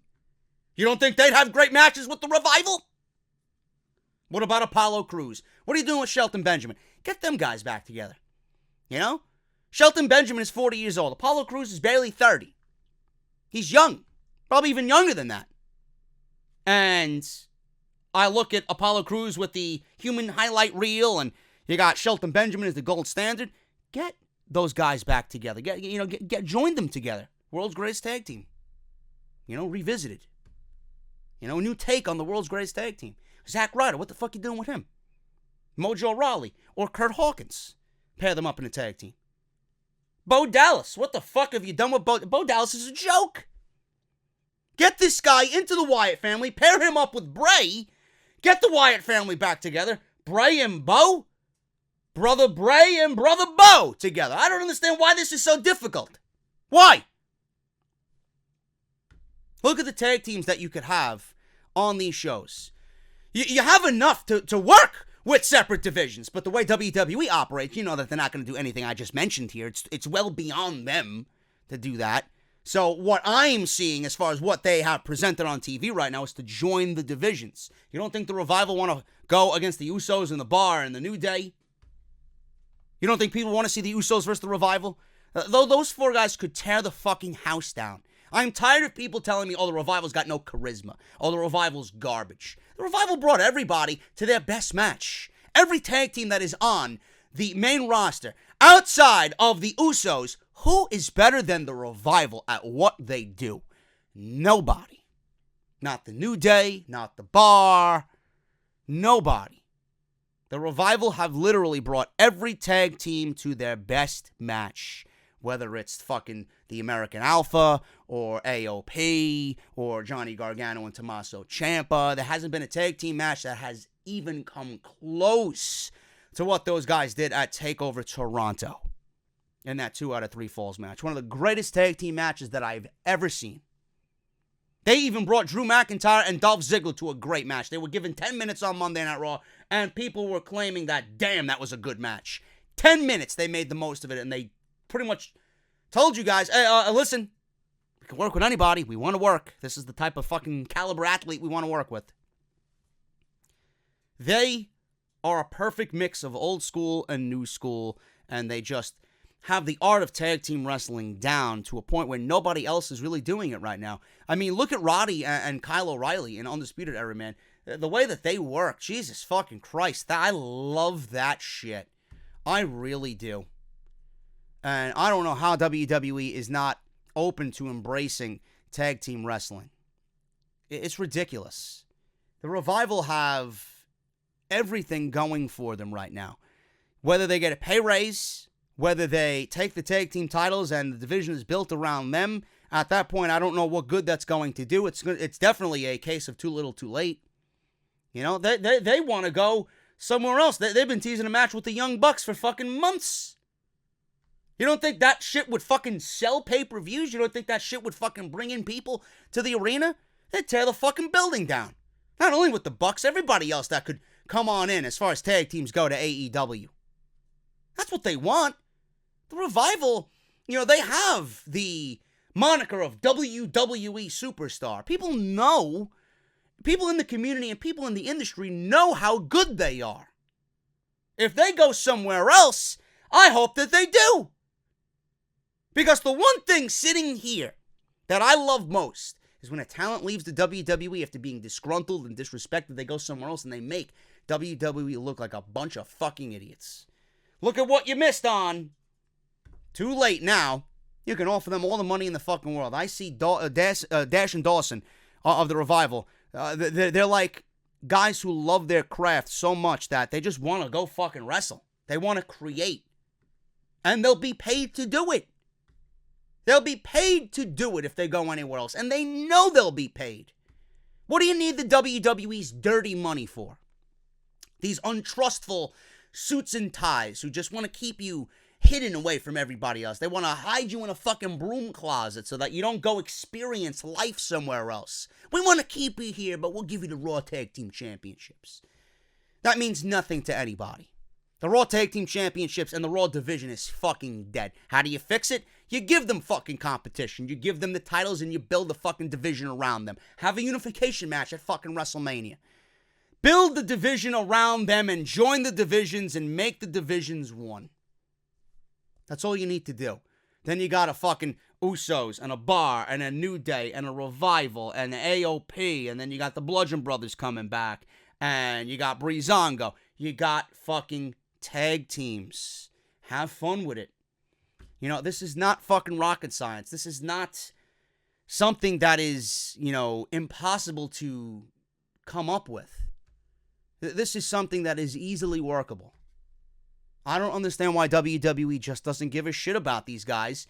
And now we're to believe that, well, you know, they want to be released from their contracts and now they're getting a push. Are they getting a push out of desperation because they don't want them to go somewhere else? Or are they getting a push because WWE truly appreciates their fucking talent? Now it's been reported that they're fearful of WWE, or WWE rather, is fearful of them going to All Elite Wrestling. Now you're fearful? 2 years ago, you weren't fearful because AEW was nothing but a fucking a puff of smoke in someone's head. Now that it's a reality, now you're fearful. Why is that? Give me a fucking break. You weren't afraid that you were wasting these guys away for 2 years, but now you're afraid that they want to walk away. Maybe you should start treating your fucking talent better. Or better yet, maybe you should watch what's being groomed in NXT for your shit show called Monday Night Raw. Give me a fucking break. Now, Dave Meltzer went on to say that they've made no secret about wanting a match with the Young Bucks. The only thing I can tell you about the Revival right now is I don't know if they asked for a release from WWE, but I do know that they've been asking about doing more matches down in NXT, he says. I don't know if that would mean going full-time back to NXT. Obviously, there are a lot of great tag teams in NXT, but people love working house shows and people love working NXT shows. There are a lot of people. I'm not saying it's the Revival, but they've had more fun in NXT. Obviously, you can tell by watching the main roster, but it could have just been that they asked to do more NXT shows or they did ask for their full release. Maybe they'll get it, maybe they won't. Rumors have been circulating around that Dash Wilder and Scott Dawson could be leaving. It was even reported that Dash Wilder did a trademark on the FTR, the letters FTR, meaning that it could be anything. Forever the Revival, fuck the Revival, fear the Revival, whatever moniker they want to put along with that abbreviation, they trademarked it. Because they have hopes of possibly getting out of their WWE deal and going somewhere else, making just as much money and having even more success than they've ever had in WWE. Now, with so many opportunities available for all this disgruntled talent, returning to NXT or leaving for new opportunities must seem even more alluring than ever before to guys like the Revival. I hope that they get what they want, whether it's going down to NXT or getting released. But according to sources, WWE is not likely to grant any releases to any superstar, period. Now, WrestleVotes noted that even though the Revival and Mike and Maria Kanellis asked for their releases, it is likely that WWE will not grant them. It's simply the wrong time for WWE to be letting anyone go right now. Over the past few weeks, WWE has looked into reworking some talent contracts, including offering some talent pay raises. With that said, WWE is not currently looking to lose any talent at all. Those requesting to be released are doing so at the wrong time. I don't agree with that whatsoever. This is the absolute right time to be asking for a fucking release. Why is that, JD? Well, you gotta factor in if they ask for their release now and they get it granted, which is not going to happen because WWE is afraid of All Elite Wrestling. They realize what All Elite Wrestling is doing and they're presenting a new opportunity for a disgruntled talent. Right now is the right time, the perfect time to be asking for a release from WWE. Why? So that 90-day no-compete clause goes into effect and they'll be there for the debut show. You don't think they want to be on Double or Nothing? You don't think this talent wants to be on that third show in Jacksonville? You don't think WWE realizes this? Of course they're not going to let people go for that reason alone. But the talent wants out because of that reason in itself. It's not fucking rocket science here. WrestleVotes got it wrong. This is the absolute right time to be doing so. Money isn't everything. I'm tired of this fucking complaint. Oh, they're not going to make as much money anywhere else. WWE is the only opportunity to do that. Has it registered to some of you fucking simpletons that maybe money isn't everything? Would you take all the amount of money possible to be fucking unhappy at your job? Or you could go somewhere else, make a little bit less, but then get treated with fucking respect at the same time. Be creatively booked the way you want to be booked. Work with someone who has the same fucking passions as you. Money's not everything. Tired of this notion of you're not going to make as much money outside the WWE. I want to see Kenny Omega turn down a fucking WWE contract. Why would he turn down a WWE contract? Because he's just going to make just enough money in AEW to be happy and content and prideful. He's not going to be restricted to changing his finishing move. He's not going to be restricted in the ring from what he can do and what he can't do. He's going to have creative freedom. If something he wants to do is okayed by the management team and Tony Khan, he's going to be allowed to do it. I mentioned this already. Omega is more worried about the art of professional wrestling than the money you can make in professional wrestling. You want to know why? Because he knows what he's fucking worth. He's already built a brand for himself where he could make just as much money as he wants without the WWE machine holding him back. Money isn't everything. Money, if you believe in yourself and you are as good as you say you are, and you prove that to everybody, money is going to come regardless. You don't need guaranteed money from WWE to be happy. That's why everybody fucking signs, and then they learn the hard way. Well, I want to be released after 2 years because she didn't do anything with me. Of course not. The writing's on the fucking wall. Do you pay attention to what's going on in the industry? WWE takes you. They don't fucking know what to do with you. They don't even know what to do with half the fucking talent they have signed on Raw and SmackDown. They don't know what to do with the NXT talent coming up from NXT. There's no plans in place for these fucking guys. I mean, look at what we've seen on the TV show this week. Nikki Cross banging on a fucking fence. EC3 posing like a fucking clown in front of a mirror. Heavy Machinery thinking that the Raw or the Raw tag team titles are mistaking the Raw tag team titles for the women's tag team titles.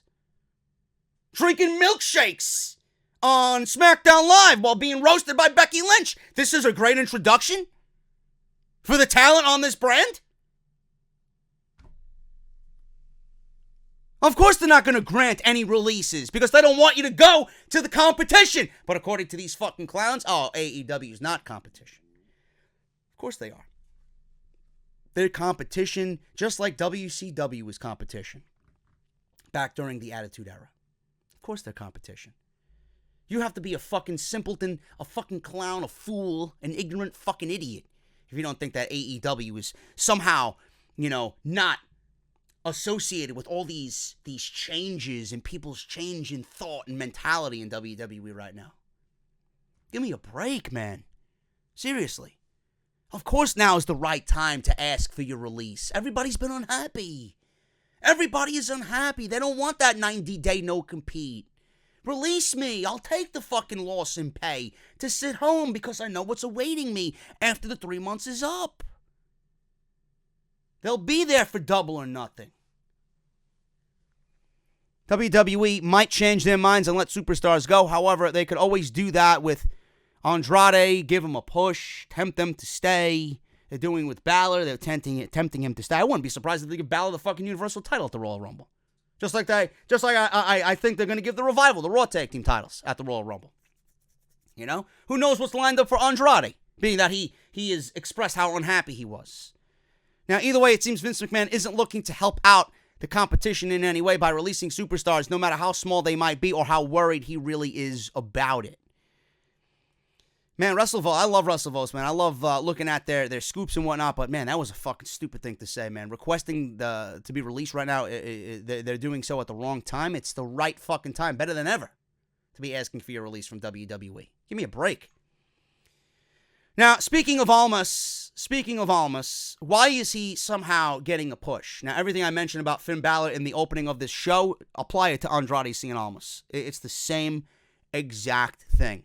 Meltzer talked about this on Wrestling Observer Live, how the Revival requesting their release could actually result in a push for them. Then he used Andrade Cien Almas as an example of why this could happen. He says, and I quote, "Because I think that's what's happened with Andrade.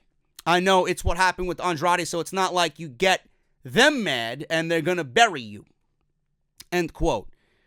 So Andrade had an amazing match against Rey Mysterio on Tuesday, and his win over Mysterio seemed to open up even more matches between the two of them. You could tell by the way Andrade was wrestling on SmackDown Live that he was much happier to be in the ring with Rey. This could mean WWE's plan is actually working. Keep him content, and we'll see what happens from here on out. Now, only time will tell what happens down the line because WWE is reportedly trying to keep a lot of their superstars around right now.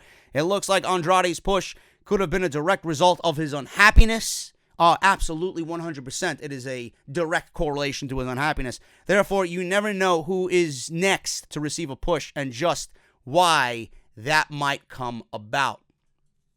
It's exactly the same reason why Balor is getting a push. It's the same reason why everybody that you were not used to seeing on television is now somehow appearing on television.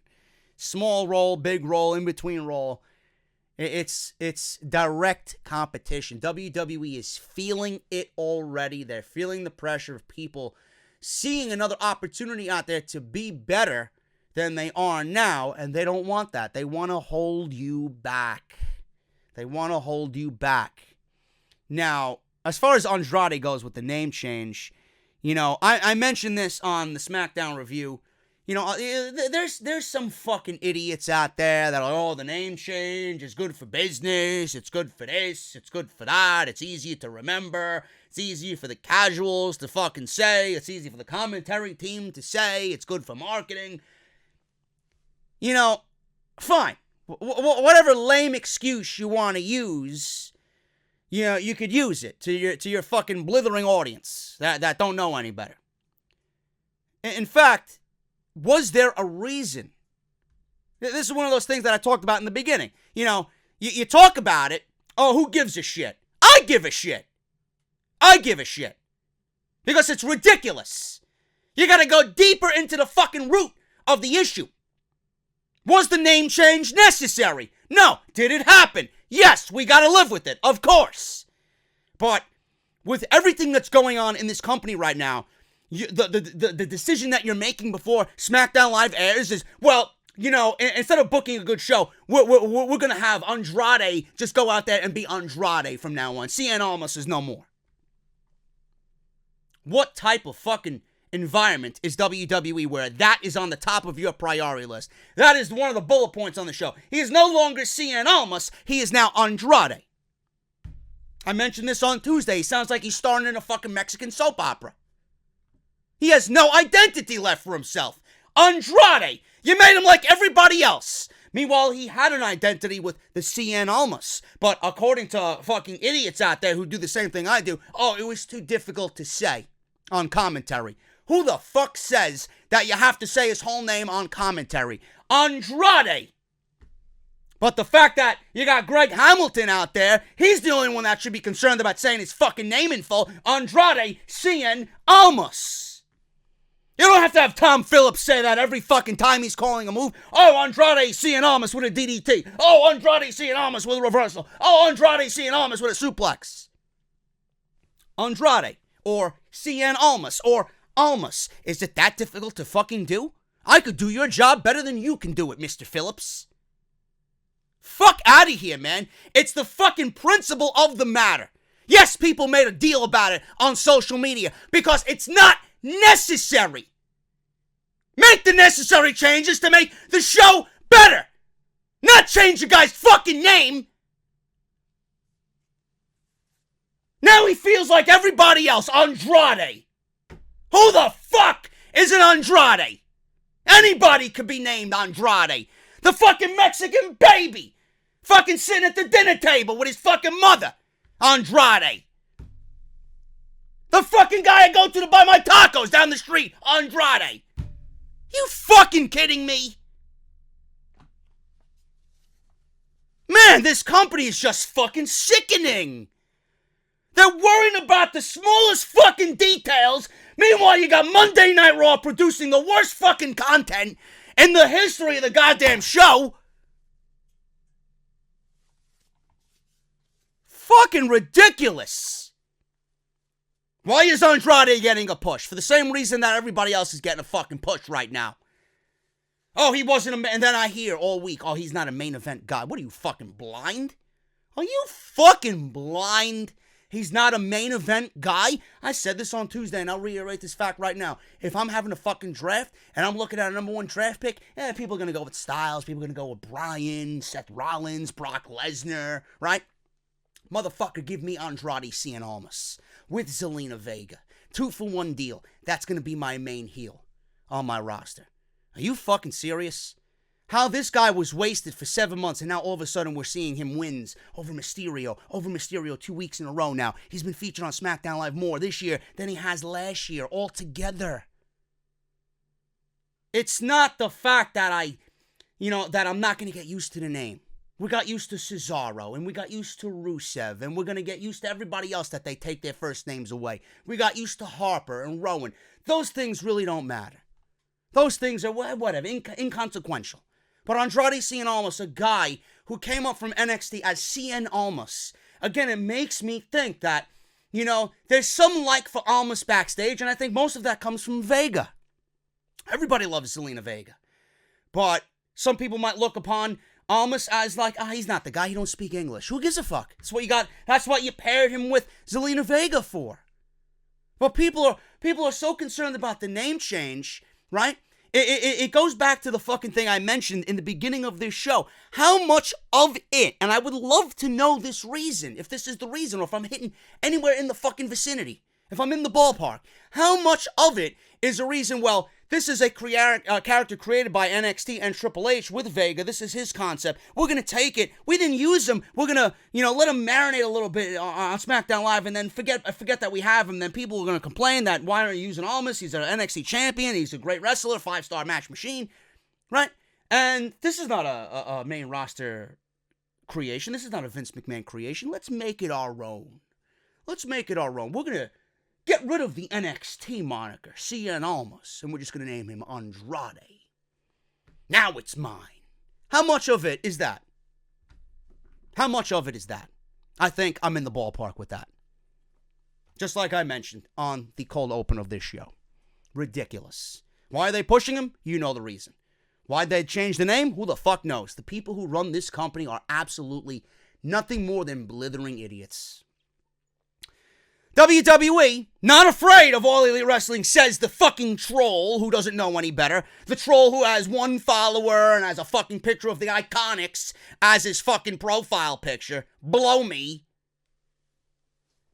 WWE now offering double the amount of money to superstars looking to leave. Oh yeah, I wonder why.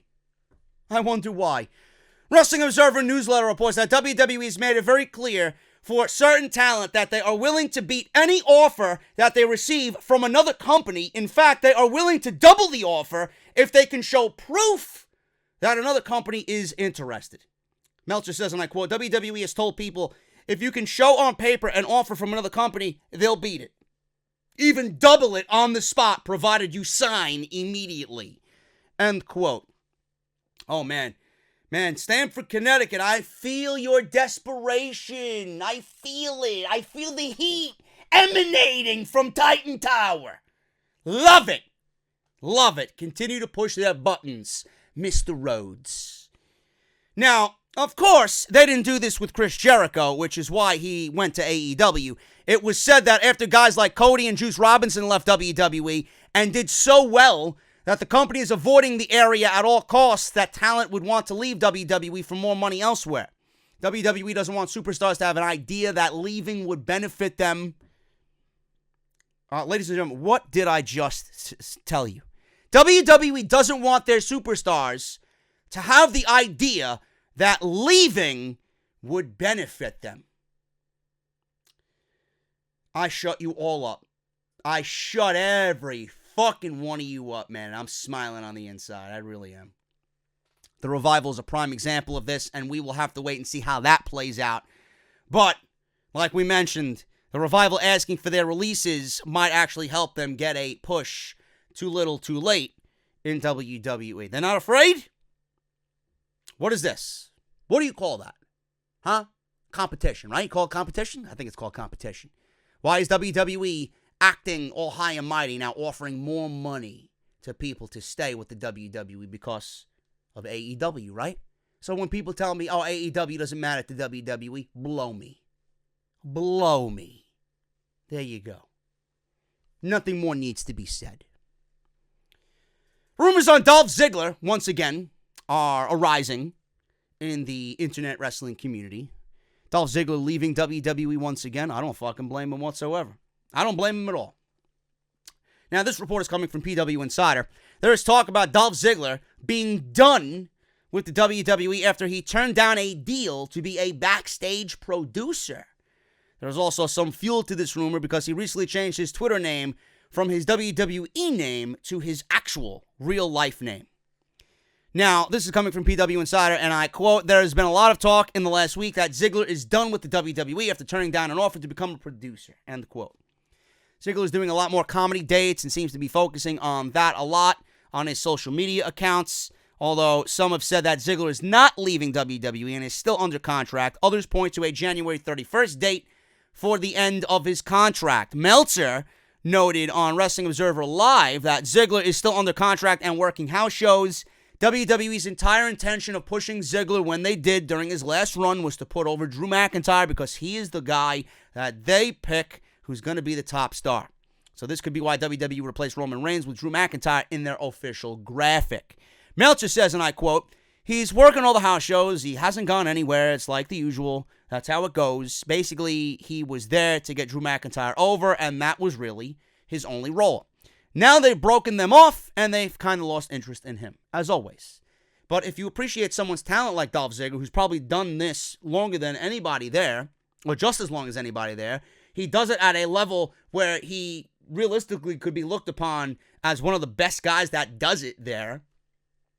But you don't have any interest in him. You've lost interest in him. So what Ziggler is going to do, and this is the good business move, instead of taking the fucking dirty money, the desperate money that WWE was going to offer you so you don't go anywhere, I hope that Ziggler is smart enough to realize that, okay, I could do my comedy. I could do anything I want. I could go wrestle in AEW where they are going to have interest in me. I can have barn burners with Omega and Ibushi and Pentagon and Cody and everybody else over there. Why wouldn't you explore anything else? Dolph, you don't need WWE. You don't. And if they offer you a contract, I would hope you're realizing that it's too little too late. How many times has this company let you down? How many times has this company refused to give you what you truly deserve? You're one of the very best that the world has seen in the last 10 years. Don't tell me that, oh, WWE is a place I always wanted to be. Bullshit. Sometimes you grow tired and sometimes you grow old on the things that you used to love. No more. No more. I hate seeing talent wasted. I really do. Do not take WWE's off. Whenever the fuck your contract is up, do not take the contract off. A producer, that's all that you're worth to them, a producer. I don't know. This guy could live the fucking life he's always wanted. The WWE never gave Ziggler a true run. He could make that run happen for himself, as long as he stays healthy in AEW. If they get someone, I swear on fucking my grandfather's tomb, if Ziggler goes to AEW, that's the type of guy that you could build around. No matter how old he is, 36, 37 years old, the guy is still better than half the fucking guys they got on that brand. Probably all of them. I don't understand how you're going to have Ziggler, a guy with this talent, on your brand and you don't know how to book him. I mean, for years, he's reminding me of Shawn Michaels and Mr. Perfect, and he's got those great nuances to him. So, prove how great you really are. We want to see it. I know deep down you want it. Go. Leave. They don't want you. Why would you ever sign with a company that doesn't appreciate you? Give Cody a call. Guarantee you he'll appreciate you. Now, Meltzer goes on to say, I expect he'll be in the Rumble, and he'll probably work a lot of minutes because he's a good wrestler. As far as getting a big push, I see him getting a mediocre push from here on in. End quote. Seems like Dolph Ziggler's WWE contract might have some questions behind it because there seems to be conflicting reports. Nobody really knows. I'm not going to speculate anything. It's up when it's up. Worst case scenario for WWE is that Dolph leaves the company on January 31st if Mike Johnson is correct. Only time will tell what is next for Dolph because he really does seem to be focusing more on his next phase of his life and his career as stand-up comedian. WWE isn't keen on letting superstars go, but if he isn't courting a deal from another professional wrestling company, then WWE might not see Ziggler's potential exit as a big threat to them. Ziggler wants to wrestle, man. You're not going to do this for as many years as he did, and you're not going to want to just walk away. Not with talent and money and freedom that comes along with that money to be made. You don't think Dolph Ziggler wants fucking competition outside of Seth Rollins every fucking week? You think Dolph Ziggler wants to be straddled down to get Drew McIntyre over? What about me? I worked my ass off for you guys and you never gave me a fucking top spot. Here I am getting someone else over for a top spot. What about me? What about you, Dolph? Worry about you. The company doesn't need you. They clearly don't want you. And if they do take you back, And if they do offer you a contract, what do you expect to come out of that? Money? You don't need it. You'll make just as much with AEW. Speaking of the Royal Rumble, WWE, I'm looking at the headline of this fucking story, and this is not what it explains it to be. WWE to have classic commentary team for the men's Royal Rumble match. Now, Jerry Lawler had his WWE contract run out. Lawler signed yearly contracts with the WWE on January 10. And after the signing of his latest contract, that will be 2 years as opposed to 1. Lawler found out some interesting news about the Rumble match, he says. Lawler will commentate the men's Royal Rumble match alongside Michael Cole. And get your earplugs ready, folks. Get your earplugs ready. This is why I wish, and everybody else in the fucking community wishes, that we can turn off the commentary or have an option to turn off the commentary. It will be Lawler, Cole, and JBL announcing the men's Royal Rumble. This is a reunion of sorts for all three, meaning that Corey Graves, Tom Phillips, and Renee Young, Byron Saxton, will not be included. During his podcast, Dinner with the King, Lawler mentioned this on the matter. And I quote, "My contract is up every year on January 10 on January 8th. I haven't heard about a word back from WWE. I sent the text to, my name is Kevin Dunn, and said, listen, my contract is up after tomorrow. I just want to know where we stood. The very next day, I get a new contract in the mail. Not only 1 year, but a 2-year deal with a raise. Look at that." End quote. The Royal Rumble is coming up. He says, they sent me a text message, and I'm going to be calling the men's Rumble with me, Cole, and JBL. End quote. Given the commentary teams that will be shifting from the men's Royal Rumble, it is likely that the women will have their own custom commentary team. Renee Young, of course, will probably be doing that. Beth Phoenix could be another one, and they probably have Michael Cole do that as well, because neither one of them are going to take the reins or the lead to do commentary there. So it'll probably be Cole. It'll probably be the same commentary team that we've seen for the Mae Young Classic. It'll be Beth Phoenix, Renee Young, and Michael Cole, I'm assuming. But that is far from the classic commentary team, man. If you want classic, then you get a Heyman on there, or you get a Taz on the commentary team. I enjoyed Michael Cole and Taz. I thought they were pretty decent, you know? Or if you want classic, you get JR. But nobody's going to get JR for the Rumble match because he's on his way out as well. And he's going, where else? AEW. Before we hit number 2 in the Rumble countdown, greatest Royal Rumble endings of all time, got one more piece of news here, folks. Old episodes of WWF Superstars. Yes, WWF Superstars coming to the WWE Network. If you're a fan of old school WWF and a long time WWE fan, those shows weren't 2 hours, 3 hours. They were 1 hour blocks on Fox 5 in New York City, and that's how I got my WWE fix on Saturday or Sunday. Formerly known as Superstars of Wrestling, the latest addition to the WWE Network will feature episodes of Superstars from April 1992. The reason for this specific date is due to a range of legal issues regarding the name Superstars of Wrestling. The trademark to that name does not currently belong to WWE, so the company is unable to upload any footage featuring the Superstars of Wrestling branding. The network has previously released clips relating to the promotion and have done extensive work to remove all visual and audio references to the name. At the time, Superstars was considered WWE's A show in the same way that Raw is today. Correction, Raw is not the A show, it is the F show for failure. NXT is the A show, by the way, folks, even though they did have a lackluster last 2 weeks, but they're okay. I mean, TakeOver Phoenix is brilliant, as always, so they don't really need to sell me on much of anything that's going on there anyway. These episodes will arrive on Monday, the 21st of January. According to WWE Network News, we can expect over 30 episodes to be released. It is unclear whether they will all be uploaded on Monday or whether they will deliver them in a staggering release. So there you go. If you guys are into the old school and you guys want to relive some of those old WWF superstars that were airing when we were children, they are uploading it to the network, man. Network is a steal. Network is a steal at $9.99. I heard a rumor going around that the WWE Network is going to be raised $1 from $9.99 to $10.99.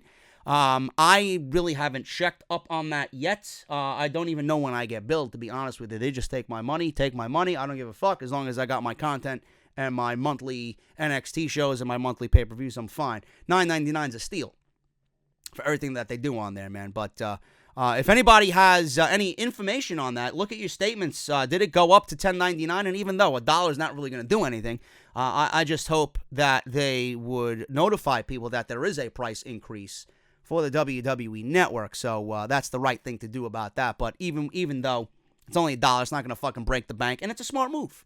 Because for $11, you're getting fucking a steal. A steal. I just hope that they would tell people that the raise is coming in price. I'm getting out of here, guys. Well, not really. I'm going to transition to a nice little edit here on YouTube, and we will talk about my number two ending in Royal Rumble history. And this one is not surprising. It might surprise some of you.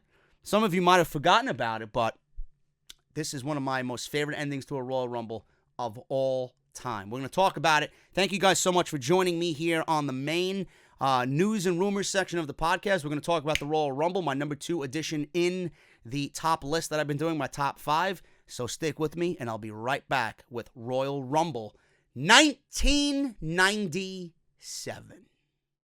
Ladies and gentlemen, I am Broken Man Hardy. This is JD from New York. Actually, delete to JD from New York. I have Cletus Vessel. Make sure to check out his wonderful show off the script. It's absolutely delightful. Waistlock takedown by Austin. Austin all over Diesel. Come on, Austin. Undertaker What are you and Vader doing? in the corner. And Funk and Mankind. Austin been eliminated. Austin, wait a minute. He was in there for 34 minutes. Yeah, the referees didn't see it. Austin has been eliminated. Wait a minute. The Undertaker and Vader have both just been eliminated. But Austin and And Diesel's been eliminated as well. And now it's over. Oh, no. No. wait a minute here.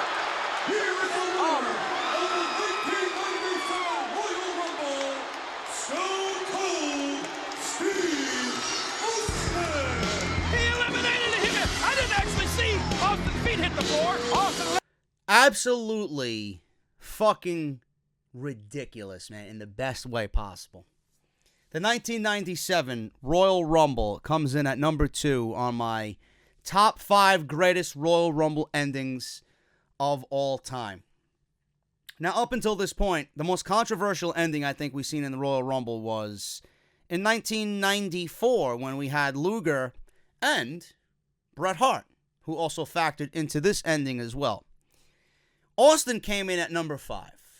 Austin, at this point, you know, it's very difficult to rank performances in the Royal Rumble. Austin, at this point in 1997, he came in at number 5. He lasted 45 minutes, and he had 10 eliminations in total in the entirety of this Rumble match. He owned the ring. It was a great moment where he was just all by himself, waiting for people to come down, and then out comes Bret the Hitman Hart, who obviously was feuding with Stone Cold Steve Austin at this point. And it was just a great showdown after Stone Cold had such a dominating performance. Bret Hart comes down, and this could be the end of it all right here. This is where the momentum, the Rumble is going to be lost for Stone Cold. He ended up lasting 45 minutes. Terry Funk and Mankind were brawling on the outside, on the opposite side of the ring. And it took 2-3 referees to break these guys up. They didn't want to stop. They had their hands all over each other. So we had Bret, we had Austin, we had Diesel. It wasn't Kevin Nash. It was Glenn Jacobs playing the fake Diesel character. Vader and The Undertaker, who earlier in the night, Vader beat The Undertaker, and they were also in the Rumble match. So there was 5 men left. So Bret is working on whomever in the corner. Diesel, I believe Bret's in the corner. He had eliminated somebody, and then Austin was working on Diesel. So Bret pulls Austin off of Diesel, throws him over the top rope. Now, after watching this entire Rumble and looking at how Austin had this huge star-making performance. The way he was eliminated looked very just, it was very anticlimactic for a guy who has 10 eliminations less than 45 minutes. It was just too easy. It was just too easy for Bret to just pull Stone Cold off of Diesel, throw him over the top rope, and that was it. Now, Bret, when Austin was eliminated, had Diesel reeling on the ropes. In the opposite corner, we had Vader and The Undertaker going at it. The referees still trying to pull apart Terry Funk and Mick Foley, Mankind at the time, away from one another. Austin was eliminated, but no one seen it. Austin's looking around like fucking Repo Man. Slides back into the ring. He goes over right to Vader and The Undertaker, who are reeling on the ropes. He dumps both of them over the top rope at the same time. And then Bret, at the same time Vader and The Undertaker were eliminated, eliminates Glenn Jacobs as Diesel. So he's thinking he's the only one left in the match. Austin comes from behind before Bret turns around, dumps Bret Hart over the top rope. And the referees finally, it's like fucking one fluid action after the other, turns around after dealing with Mick Foley and Terry Funk and sees that Austin's the last man in the ring, and they declare him the winner of the 1997 Royal Rumble. Now, what is so fucked up about this is they really brought to life that Vince McMahon, he was always on commentary. They never really outwardly said that, Vince is the guy, Vince is the owner. It was very subdued, very subtle. And this is where we started to see more and more and more that Vince's power in the company was being brought forth to television. But at this point, when you were watching this back in the day, you didn't really care, number one. Number two, you didn't really realize that, Vince McMahon's the owner of the WWE, right? We had, officials, and we had general managers, and we had commissioners and presidents. So as a young age, or as a young child at a young age, you thought that those were the guys who were running the WWE. Vince McMahon's power was never brought forth to television. It kind of exploded on this night because Bret, after seeing what has been done, and he knows that he's fucking screwed because unless Bret Hart suffered some type of Alzheimer's in the last 30 seconds of this match, he knows he eliminated Stone Cold. You got fucking 50,000 people who know that he eliminated Stone Cold. His feet hit the floor. So Bret goes over to Vince McMahon and he's wearing that old WWF jacket, that jean jacket with the black and the red, that old school, WWF, Raw jacket that they had back in the day for the Raw is War. And he's pulling his jacket. He's cursing at him. He's like pointing his finger. Jim Ross is over there. Well, don't blame me. I seen it. And Jim Ross is making this hand motion. It was right there in front of us. I know. And Bret was so agitated that Vince didn't do anything about it. Bret knew that Vince was the fucking owner of the company, and he didn't do jack shit about it. And he let Stone Cold rob him of WrestleMania and a WWE Championship match. And this is what set up everything for their colossal match at WrestleMania 13 that year. The submission match, one of the greatest matches that this company has ever produced. One of the greatest WrestleMania matches of all time. Bret and Stone Cold at WrestleMania 13. Easily the best match of that entire night. In that submission match with Ken Shamrock as the special guest referee, man. That was absolutely brilliant.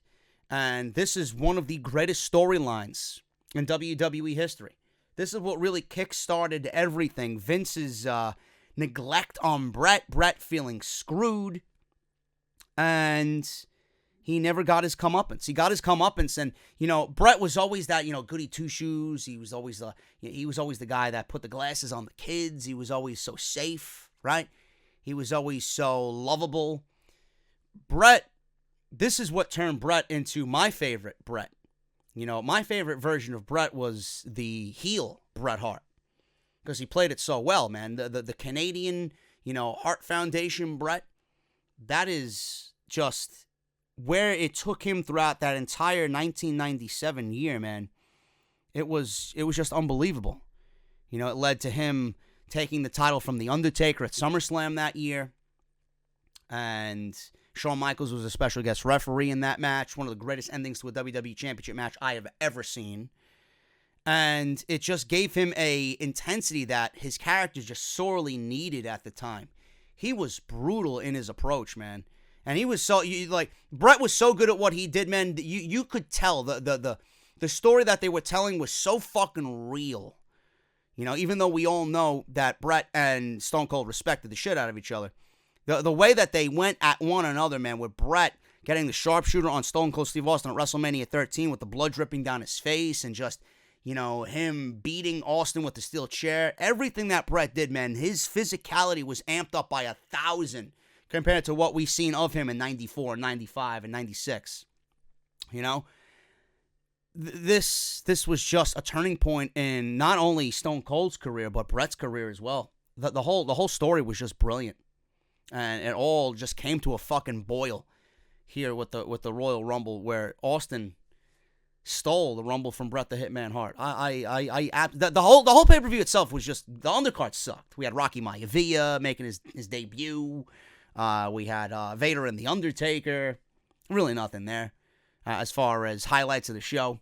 But this is where I believe Shawn Michaels took the title back from Psycho Sid as well.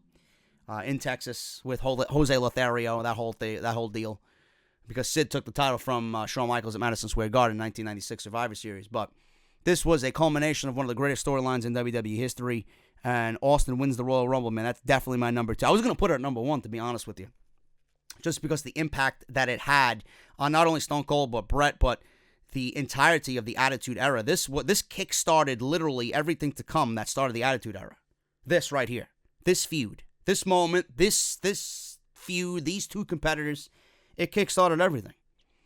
And I love it. I was going to put it at number 1, but this is my number 2. Number 2, greatest ending to a Royal Rumble match of all time, the 1997 Royal Rumble, where Stone Cold Steve Austin lasted 45 minutes, gets eliminated by Bret Hart behind the referee's back, sneaks in and eliminates Vader, Undertaker, Bret to win the Royal Rumble and steal the Royal Rumble from the Hitman.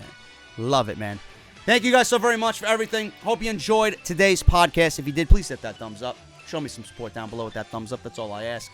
Make sure you guys follow me on social media, man. You guys know what to do. Social media at JD from NY206. Hit that subscribe button down below. Turn on that bell for all notifications. Instagram, the same deal as Twitter. JD from NY206. Twitch, JD from New York. If you guys want to support on Patreon, patreon.com/JD from NY206. Barbershop Window, get your merchandise, man. Support Off the Script by wearing a nice, beautiful t-shirt. Barbershopwindow.com/offthescript. Harrys.com/script for your free trial. And audibletrial.com/offthescript. Lot more news to get into this weekend, man. Don't go anywhere.